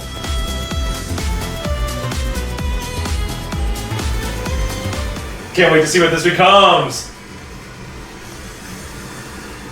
Oh, it flies! What? It looks like Smeargle, kinda. Rollout super effective, so it's like fairy flying? Boom. I noticed that she has a very similar face to the fairy tale girls from X and Y. I wouldn't be surprised if that was part of the inspiration. After going up to rank B from this battle, we get a lot of lore. And we get character development from Naveen actually eating the croissant curry. So we're kind of the chosen one by Zygarde here. And it becomes more and more clear that that's the only reason why we're actually the main character in this game. Tawny even starts to feel jealous of that. Like, why is it not her? AZ also mentions Ange for the first time, something about the tower, and we learn about Mega Floette. Mega Floette?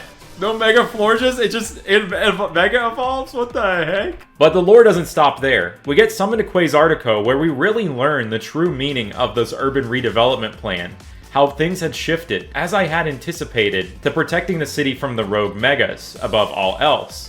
And keeping property values from going down. They're just trying to keep the rent high by covering everything up and stuff, and that's kind of scummy. Who's the mayor? Who's the mayor? Then we have our last set of 3 rogue mega battles. Dragonite, Tyranitar, Starmie.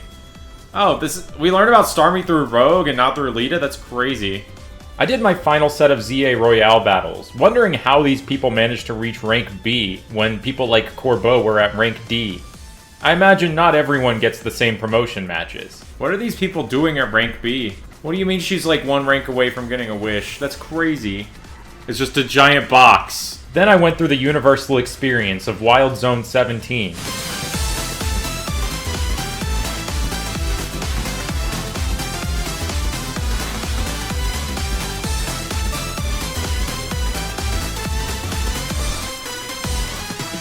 Dude, these Pyroar are insane! Then I decided to end the night on a high note by battling the Rogue Mega Starmie and seeing that for the first time. That's one of the funniest Mega Evolutions I've ever seen. I love it. Oh, it's perfect for Lita. It's a little dancer. Oh, so fast. Okay, I thought that this was a pushover at first. This is tough. Oh no! First time losing in a rogue battle, it was to that? It was to that? Got it this time. Silly little running guy. The other 2 rogues here were tough, and we get confirmation that Dragonite was only discovered recently. Like perhaps the firing of the ultimate weapon introduced new megas to the world like this one. But I couldn't beat Dragonite or Tyranitar before I decided to call it a night. Well, that was a pretty crazy day. Dude, it's messed up that I haven't gotten pizza yet. It's a brand new day. Went to a different cafe for coffee again. I know, I'm ridiculous. I'm even more ridiculous because I like collecting physical Pokemon games, so I got both the original and the Switch 2 edition. Honestly, this one's box art is so much better than having all this red space and the words Nintendo Switch 2 edition and this ridiculously long disclaimer at the bottom. The good news about this is that both of these work in both the Switch 1 and Switch 2. I want to see what the Switch 1 version of the game feels like. Oh, look at the Lumiose map in there. That's cool. Look, it's the first Pokemon game with a colored cartridge in years. Wow, it's red, just like Yveltal. Feels weird to have a non-OLED and an OLED dock. It's gonna feel even weirder to have a Switch 1 cartridge and a Switch... Never mind, I said that wrong. The Switch 1 version of the game runs pretty well. It runs 30 frames per second instead of 60. The load times are a little bit longer, but there are no hiccups or performance issues that I've noticed at all. I didn't play for super long though, because I wanted to do some Rogue Mega fights. Also, at the start of the Rogue Mega theme, I feel like they're trying to spell something with the synth, but I can't figure out what it is. Let me know if you have any ideas.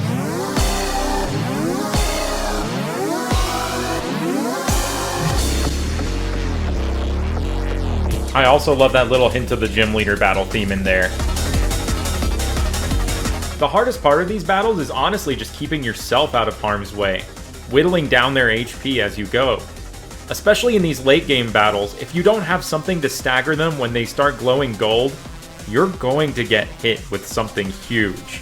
Especially in the Mega Dragonite battle, which thankfully I was able to take down after some more level grinding. Then we get our next promotion match against the mysterious Grisham. Grisham?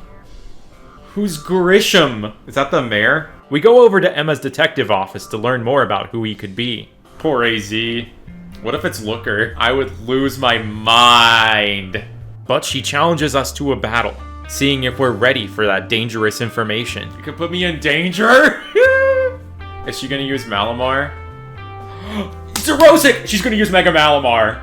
Yep, I knew it! This is Zerosic's Malamar. Old mentors, aww. If Toxicroak was in the game, I knew she'd be using a Krogunk from Looker. My friend Malamar! Then Emma tells us all about Team Flare, saying that Grisham was part of a younger generation that was taught to carry on the original team's ideals. She tells us to go to Mabel for more information. Now, I always thought it was kind of random that Mabel was the one scientist that was chosen to take up the reins of the professor's role here, especially when there were 3 other scientist candidates that could have done that. All 5 Team Flare scientists, Eliana, Brioni, Solosia, Mabel, and Zerosic, are named after the 5 classes of solar flares, with X-Class, Zerosic being the strongest, and M-Class, like Mabel, being the second strongest. With Zerosic missing in action, it's clear that Mabel was the next in line. Who is Grisham? Who is the mayor? My little buddies are on the chair to interrogate her right now. Who could have ever seen this coming? We learn that the team actually faced some real repercussions for what they did. She was arrested, okay. But she took a plea deal. Oh. And she's stuck here. I wouldn't be shocked if these unique NPCs are them. Or is this Grisham? I think it is. I clocked these people as Team Flare at the beginning of the game, but I just didn't expect that this would be Grisham. Team Flare Nouveau seems to have something against AZ, and Grisham and Grizel bring us to an old location to tell us the truth. It's the old cafe! It's the old Lysander cafe! I wonder if the secret base is still down there. Team Flare understandably has a very bad rep for what happened with the Ultimate Weapon situation 5 years ago, and Grisham promises to tell us everything. But first we have to battle Grizel. I think we're about to get another new Mega too. Maybe Mega Pyroar? Maybe like Noivern? Talonflame? Well, that rules out Talonflame. I love how their default battle stance is exactly what the Team Flare grunts did in X and Y. This game is just full of little details like that. It is Mega Pyroar! Let's go! I wonder if the female one looks any different. Or if they both take on the same appearance. Let's see if it's a gender-neutral looking thing. Oh, that's nuts! After a quick coffee break, we're invited inside to learn the truth. That the Team Flare that we saw in X and Y had already been led astray from their original goal of working to make the world a more beautiful place. All because Lysander became enamored with this ultimate weapon, which, by the way, our player is learning about for the first time through this conversation, and that it was this weapon that changed Team Flare. I think it was very intentional that the previous section of the game was about the SBC, a high-class society of people dedicated to battling, because that also seems to be a little bit of the DNA of Team Flare, a high-class society of people working to make a beautiful world, led by a charismatic, charitable man who invented all of this hologram stuff, who got corrupted with twisted visions of what beautiful world he could make using this ultimate weapon. The charitable origins of what Team Flare was seem to be what Grisham and Grizel hold on to, not wanting to challenge their identity with a terrorist organization, instead shifting the blame to AZ for inventing this ultimate weapon in the first place. It's flawed logic, but it definitely frames things with a little bit more depth than what was in X and Y. And at the very least, them denouncing the ultimate weapon shows that their hearts are in the right place and that they're not Lysander 2.0. That's the password! They kept the old password and everything too. This rules, man. Wild Pokemon in here now! Ooh! Oh, I recognize this. This is so cool! The warp panels and stuff too. Mabel's helping us? Replaying X and Y before this was such a good move. I don't know if we've ever explored an evil team base in this kind of 3D game. The more that I think about it, we haven't. Like, because there haven't been evil teams.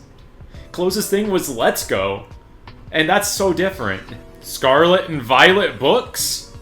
Having, like, this place be overrun by wild Pokemon is so much cooler than fighting grunts every, like, 6 steps. It's somehow more hostile with wild Pokemon than it is with people.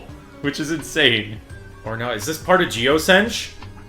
Route 10! This is Lysander's prison. Our AZ's prison. He was in there! Then things get serious on the third basement floor. The ultimate weapon! The ultimate weapon! The device, the fuel, the legends, our shared dream. Feed me all this info. These files just kind of recap the story of X and Y and how this ultimate weapon works, drawing from Pokemon's life force, and how Team Flare wanted to activate it using the life force of the legendary Pokemon of Life and Death, Xerneas and or Yveltal. Right as we learn about the shared dream of Team Flare, a visitor appears. Zygarde! Mysterious dog! Why is it upside down? L! There he is! And L reveals something actually new to us. This is stuff that happened after. He made a device that dwells within Prism Tower.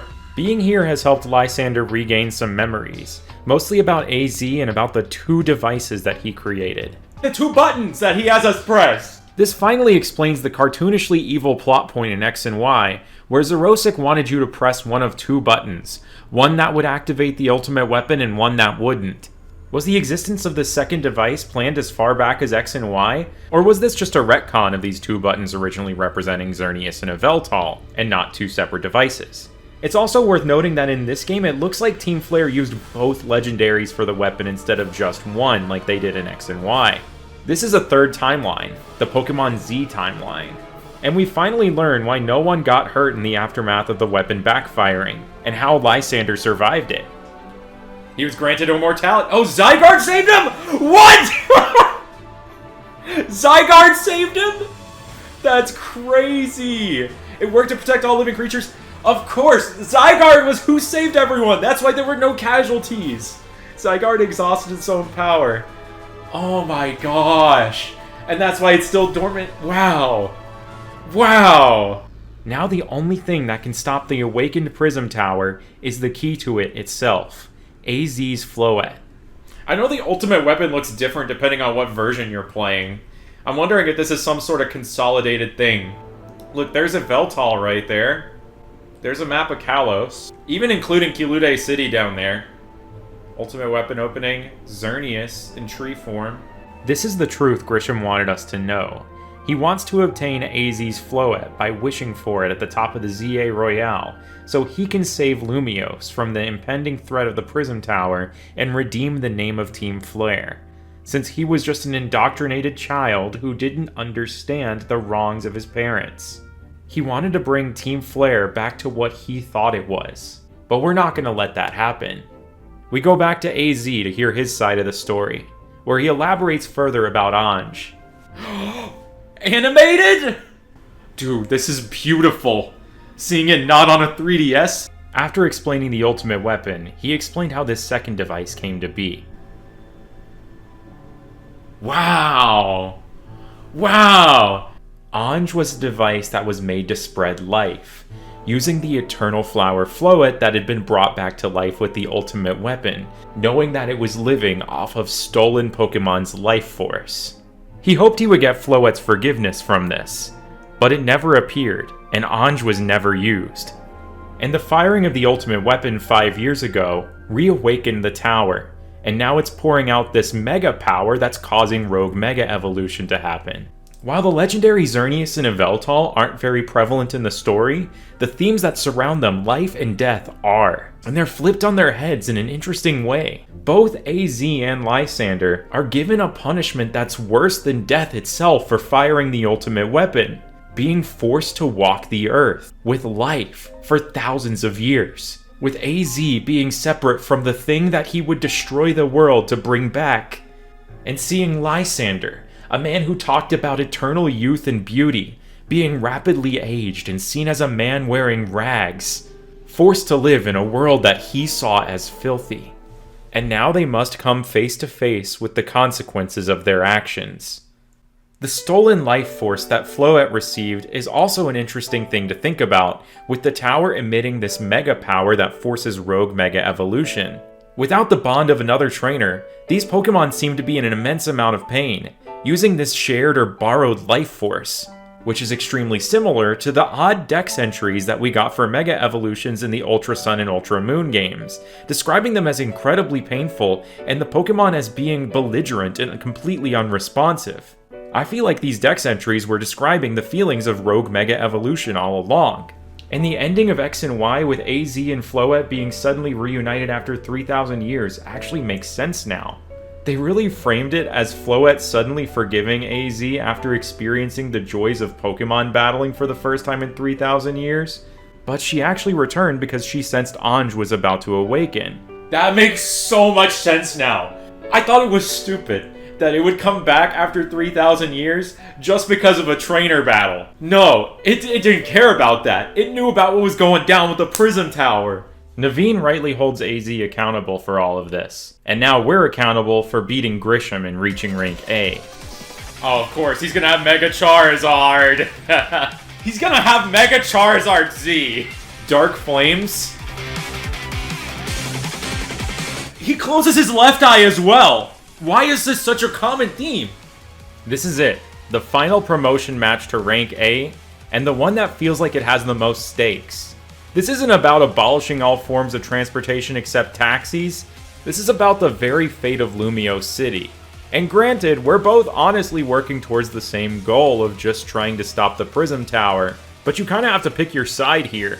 Doing it for the people who were affected by the events that went down 5 years ago and trying to bring the reputation back up, while also possibly irresponsibly painting the terrorists of Team Flare as heroes? Or doing this on behalf of the 3,000-year-old man that got us into this entire mess in the first place?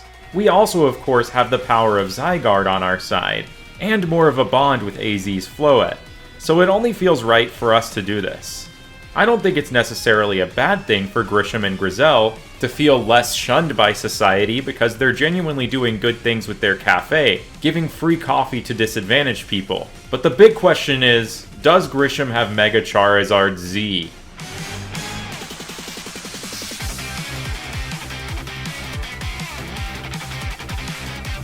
The ring.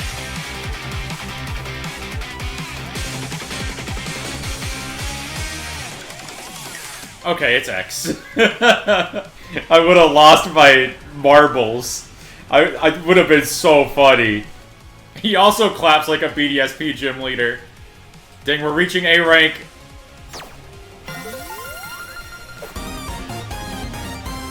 All we get is a thumbs up for that. Uh-oh, look who showed up.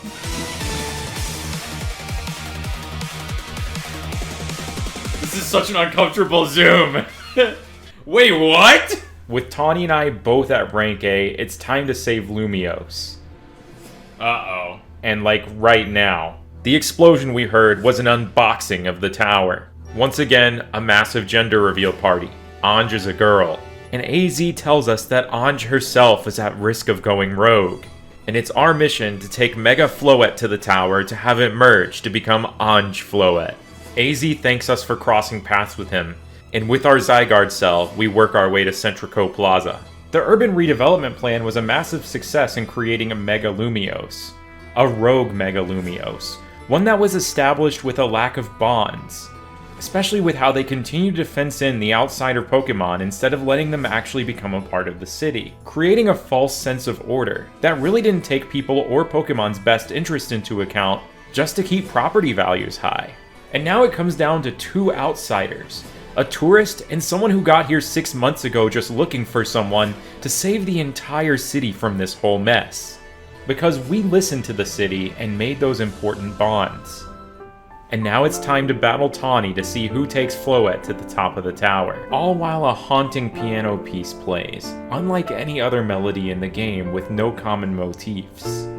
What's this music? I really sat here and appreciated this music and thought about Tawny as a character for a few minutes. I was extremely distrustful of Tawny at the beginning of the story, but she's really the main protagonist here. I feel like we learn more about Tawny than we learn about the actual player character, and she's the driving force behind almost every single story interaction. The player character is just a tourist, who was chosen by Zygarde and happens to form a lot of bonds with people, while she's the leader of Team MZ. And now, each of us are standing on the precipice of being the strongest Mega Evolution user. Go! I think further proof of Tawny or Urbane being the main protagonist is that the story progresses the same way whether you win or not. You don't get any agency in the matter, but that doesn't stop this from being one of the coolest battles in the game. The music is insane, kind of like something out of a Sonic game, and having a cutaway with dialogue between every single Pokemon is such a nice touch. The leader! I love this game.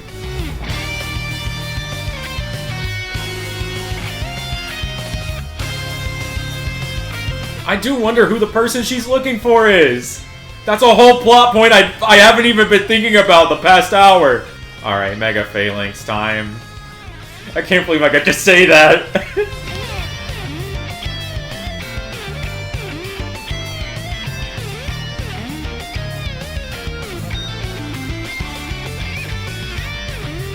I hope I get to see one of the other starter Megas. I still have not seen Feraligatr and Emboar yet.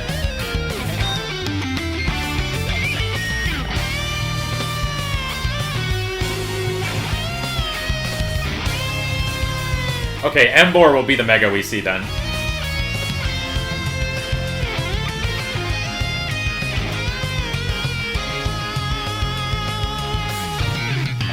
Oh, it's like an... That is cool! It's like an Emperor! It's got a staff and everything. That goes so crazy. It's a shame that it's gonna lose to my Audino right now. After winning, Tawny decides to go with Mega Floette even though we won, because we have that unique bond with Zygarde, and with so many people in Lumiose. It's a job that only we can do. Oh! We're the one who's been individually forming the bonds with all these different factions throughout the city during the ZA Royale. And I'll get into why that's more important in a minute. First, we have to watch Tawny ascend up the tower with Mega Floette. It's Mega Stone! Floetite! What does Mega Floette look like?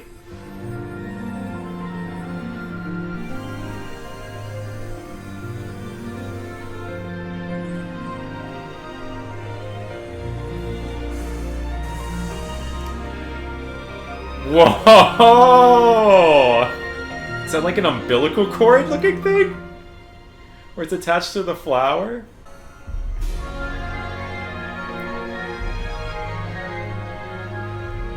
They're flying!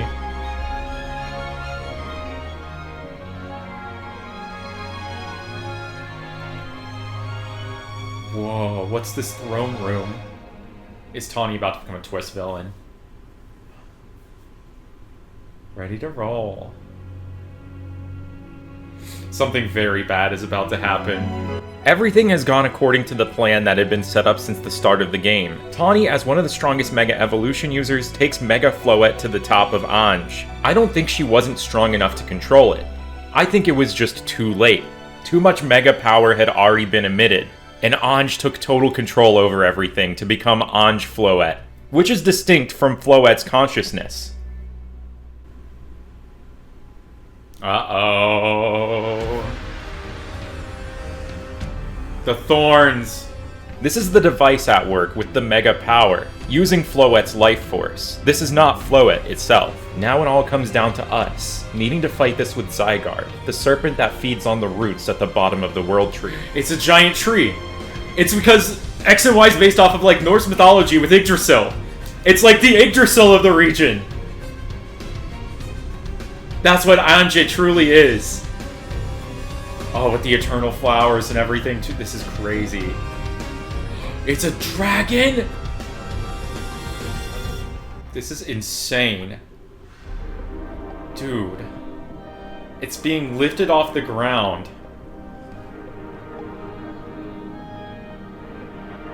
What if I just went and hunted a shiny right now? Okay, no, I can't fast travel anywhere. This is it.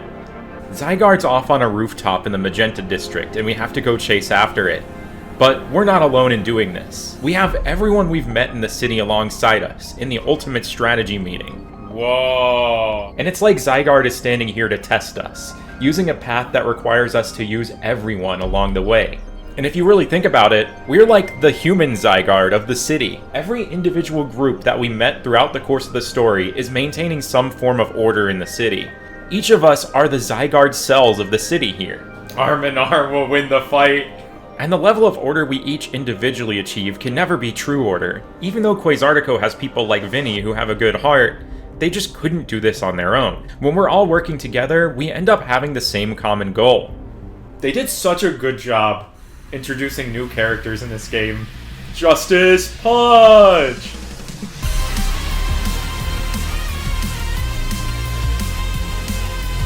And he presents speedrun! No way! Shut up, Gwen.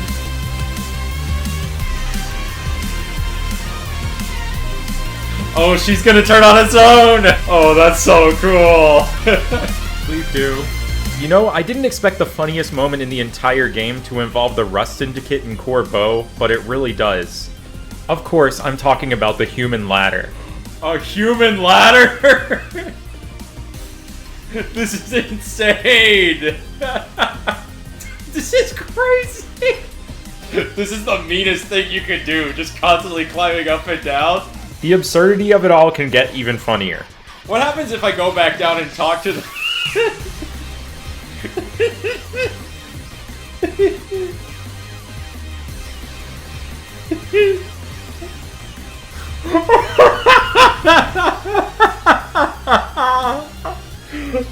Oh my gosh! Oh my gosh! Apparently there's even more dialogue if you keep falling off the roof and they eventually stop you from doing that, and I need to do that on a repeat playthrough. It's amazing to see how far the character writing has come since X and Y, where most of the gym leaders were characters that just stayed within their gym and you never saw them outside. While in this game, everyone you meet is an instrumental part of the story. And now that we've met up with everyone again, Zygarde has found us worthy. But L has only found 99 of the cells. The last cell, of course, is the one that was with us. Every individual cell is important, just like how every individual in Lumiose is, too. And now, it's time for the final battle.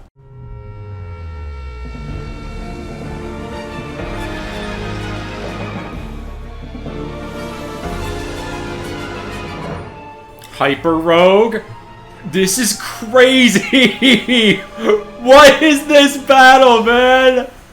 This is the first time in main series history where the final boss is not really a Pokemon, but a structure created by man, utilizing the power of a Pokemon, using Floette's moves like Light of Ruin against us. This thing is no longer the life-giving machine that AZ wanted to create. In its Hyper Rogue form, this is an equivalent with the ultimate weapon.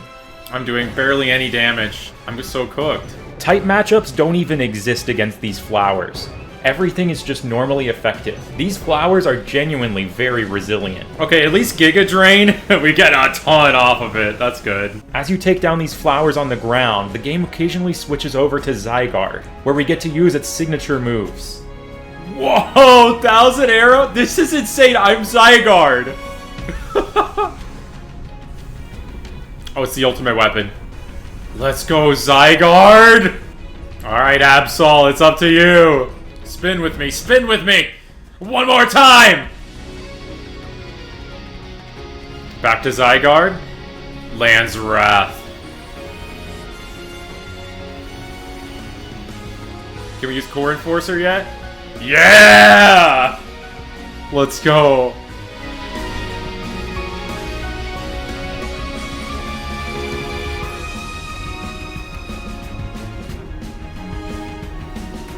This is insane.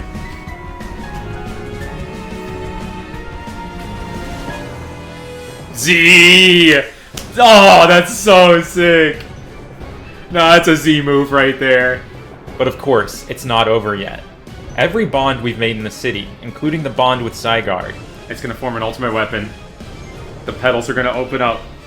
Yep. Comes together to form a brand new Mega Evolution. Mega Zygarde, to finally put an end to this. Oh, the Pebble! Zygarde Knight.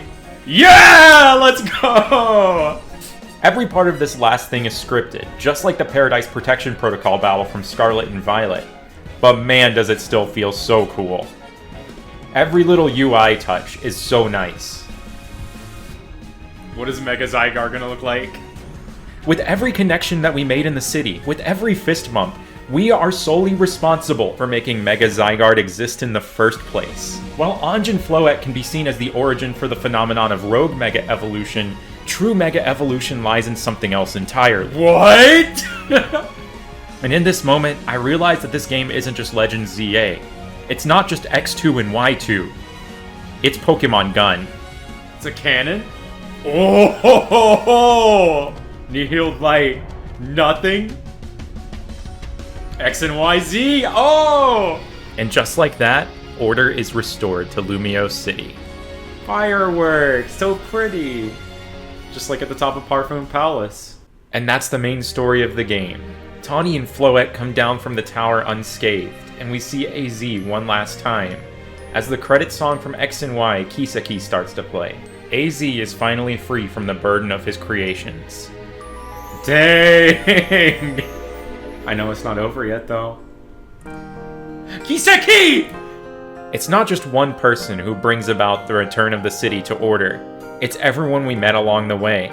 It makes me so happy to see the most neglected Pokemon region get a revisit with this much love to it, to strengthen the unfinished writing of it even more.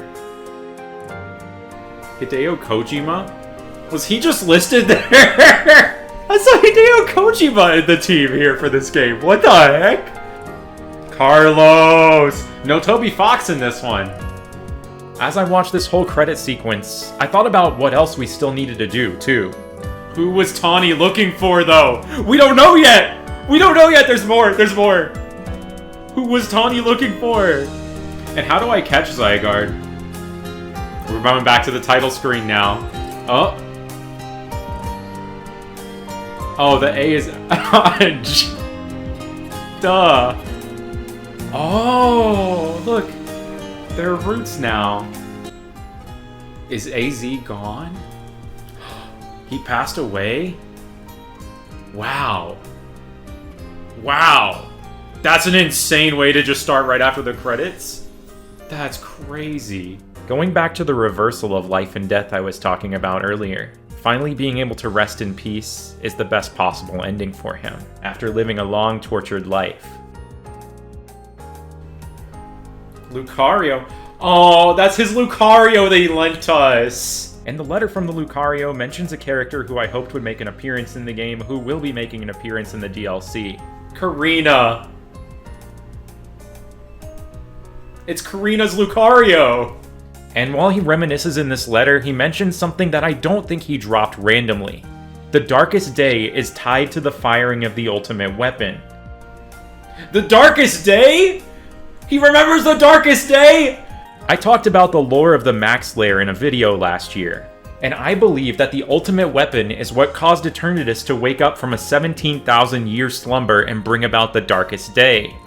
The war was between Galar and Kalos, and the darkest day was one of the final things that finished the war. Karina as the OT! Oh, that is so cool! What? AZ gives the hotel to the members of Team MZ, and now since we've reached rank A, we get to make our wish with Quasartico. I would have personally wished for all shiny locks to be removed from the game, but I guess continuing the ZA Royale is a good wish too. L is back here? What?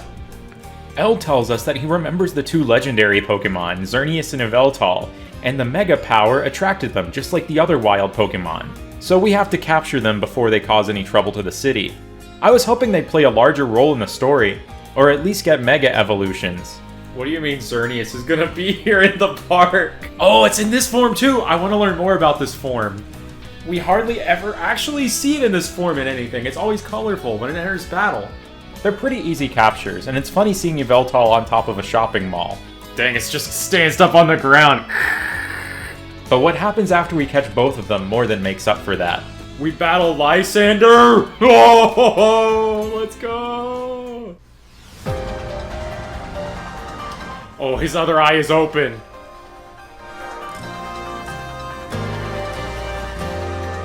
This is beautiful. Now we get to battle against L, a man who has met the same fate that AZ once did, burdened with an incredibly long life. But without a lot of the same mistakes that AZ once made. Thanks to Zygarde, none of his actions even resulted in a loss of life, unlike the burden that AZ lived with his entire life. He doesn't have an eternal flower Floette to be chasing for 3,000 years. He's already seen the error in his ways, and has the conviction to try and create the beautiful world that he once wanted, before he got greedy with it and lost his way. I always felt like Lysander was one of the most poorly written Pokemon villains, with extremely shallow intentions and super destructive ideas in his head. But he's become such an interesting character now, reborn as L, and this beautiful battle theme shows how much he's changed. But somewhere out there in the multiverse of Pokemon, there also exists the Team Rainbow Rocket Lysander, the one that failed to find the error in his ways.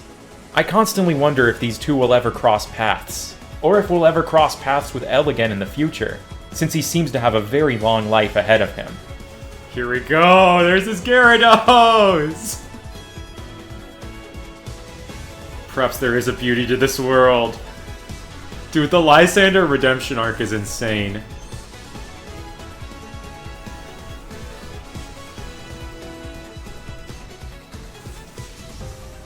Got him. Black and white. Truth and ideals. Oh.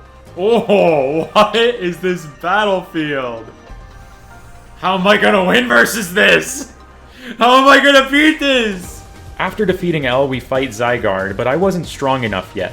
I needed to power up with the power of ZA. Pokemon Legends, Pete ZA. How on earth am I gonna defeat you, strange dog? Alright, so pizza party while talking about all these thoughts I've been thinking, because I've been thinking lots of thoughts. So Anja obviously means angel. I think Angel Floette is like a biblically accurate angel. Absolutely insane design. I don't know where his Floette is. Is it locked behind the fight with his dog that I still haven't beaten yet? And throughout all of this, we still don't know where Mega Energy comes from. We don't know who Tawny's looking for still. We have no idea who the mayor of Lumiose is, who I think has to be an important character since they keep getting brought up. But where's Clement and Bonnie? Where's Serena? Where's Calum? Where are the player characters and everything? There was apparently a lot of people moving out of Lumiose. I still have so many more questions, and I think the post-game, hopefully the post-game, and eventually the DLC will maybe answer them. So chow down while you can, buddy. I'm about to catch ya. Capturing Zygarde is one more Rogue Mega style battle, across 3 different phases for the 10%, 50%, and complete forms. After training up my team, I finally defeated it at 2 AM and captured it. I did it! Let's go. Friend. It's my little green friend. It's my little green friend. We fist bumped it? That is so cool. So this legendary Pokemon has joined forces with the mightiest trainer in Lumiose. The thought of you two combining your power gives me hope for the future of this city. There's the cube. And here we get some amazing Alola fan service. AZ mentions that Zygarde scattered itself to far-off lands, and its signature moves that it learned in Sun and Moon might have actually been from the influence of the Z moves in Alola. Alola! Goodbye, L. Crazy. But many mysteries still remain. Any pee with you. Oh, that's sweet. Especially getting Floette. So the next day, I focused on doing the Infinite ZA Royale, seeing if doing that enough times would eventually unlock anything. Oh. And it did. Hold on. This is crazy, what? We get to battle against the Mega Floette? Yo! The Light of Ruin. Tawny, can I have a word? Oh my gosh, this is about the missing person! So it turns out Tawny and Jet are grandmother and granddaughter. Oh, what? Tawny's mom worked on a lot of the holotech and even did some work for Team Flare. but the stress wore her out too much and she moved to a different region. Following this revelation, Jet reveals that she's stepping down for keeping the secret about the Prism Tower for so long, and appoints Tawny as the new CEO of Quasartico. And then we get Floette. Oh, let's go! We get Floette now! Oh, AZ with Trainer ID 1 and his Trainer ID 2! And then after doing everything in the game, I finally tried to leave the city. It turns out we were trapped in Lumiose City this entire time. And this is what the dialogue is if you ever try to leave. But it's kind of funny that I didn't even try until I finished everything in the first place.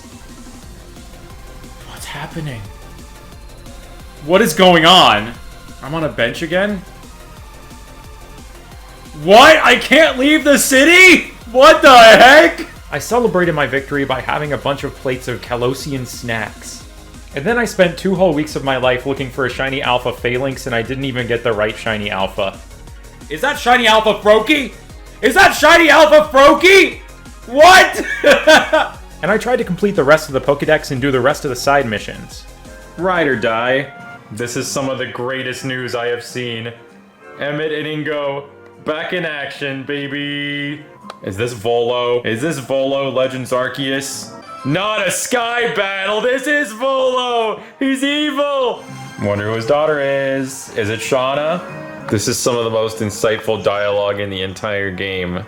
Yes, I'm a rich boy. Poplio spotted. I'm really loving just vibing with my Pokemon out, walking around town, seeing other NPCs doing the same.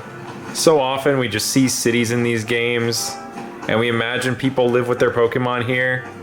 But in this game, it's real. November 6th, I got a Baja Blast. And what's this? Baja Blast pie? I need a lot of slices of luck for the shiny hunts. Another layer. Baja Blast for comparison. Bean, Absol, Phalanx, Majesty, look at this. This is insane. If you think about it, Lumiose City is a big circle. This pie is also a circle. This is Lumiose City. Perhaps this is Hyper Lumiose from the DLC. Oh, that is strong.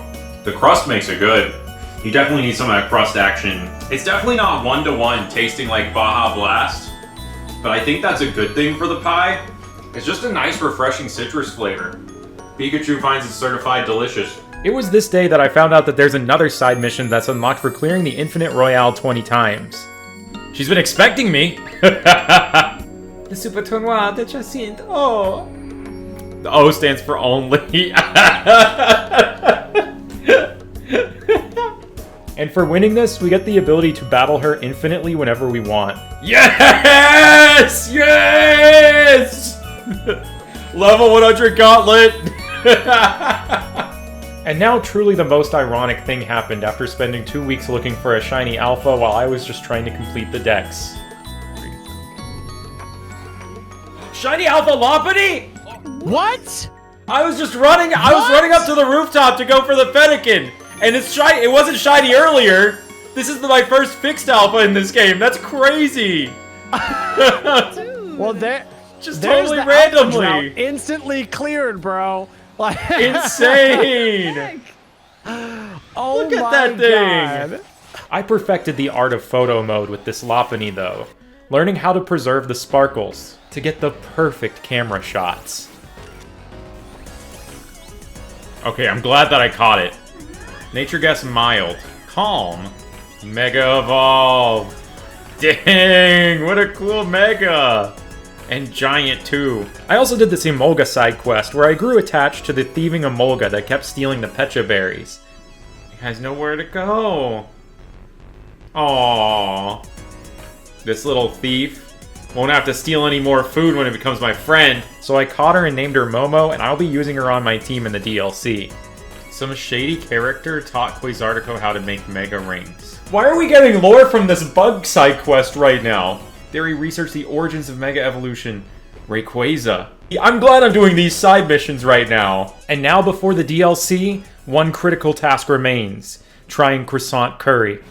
The forbidden chocolate bar. I made curry for the first time, which was actually pretty easy. Got a nice little mountain of rice with a mug. Oh, it's so That's perfect. That's exactly it. Jiggly. Exactly. That sounds gross. She is jiggly. She's so jiggly. Yeah. Some croissants that I admittedly bought from a bakery, and a Team MZ flag. Now let's see if these actually go together or not. Alright, Team MZ here. I'm Tawny, you're Urbane, this is Lita, and this is Naveen. Yeah, exactly. Yeah. I love Internet Girl. This is kind of like having naan with curry. Oh yeah, a little bit. Yeah. I'm gonna have to like Kirby this up. Let's go. Oh yeah, that's Japanese curry right there. The croissant is an odd addition, I think. It is strange, but it does taste bizarre. I think that's the point of it. Yeah. There truly is nothing else like it, and that is why you should visit our hotel. Come to Hotel Z. Hotel Z. Not the last place you need to sleep in Lumiose, the first, even though we're the last letter of the alphabet.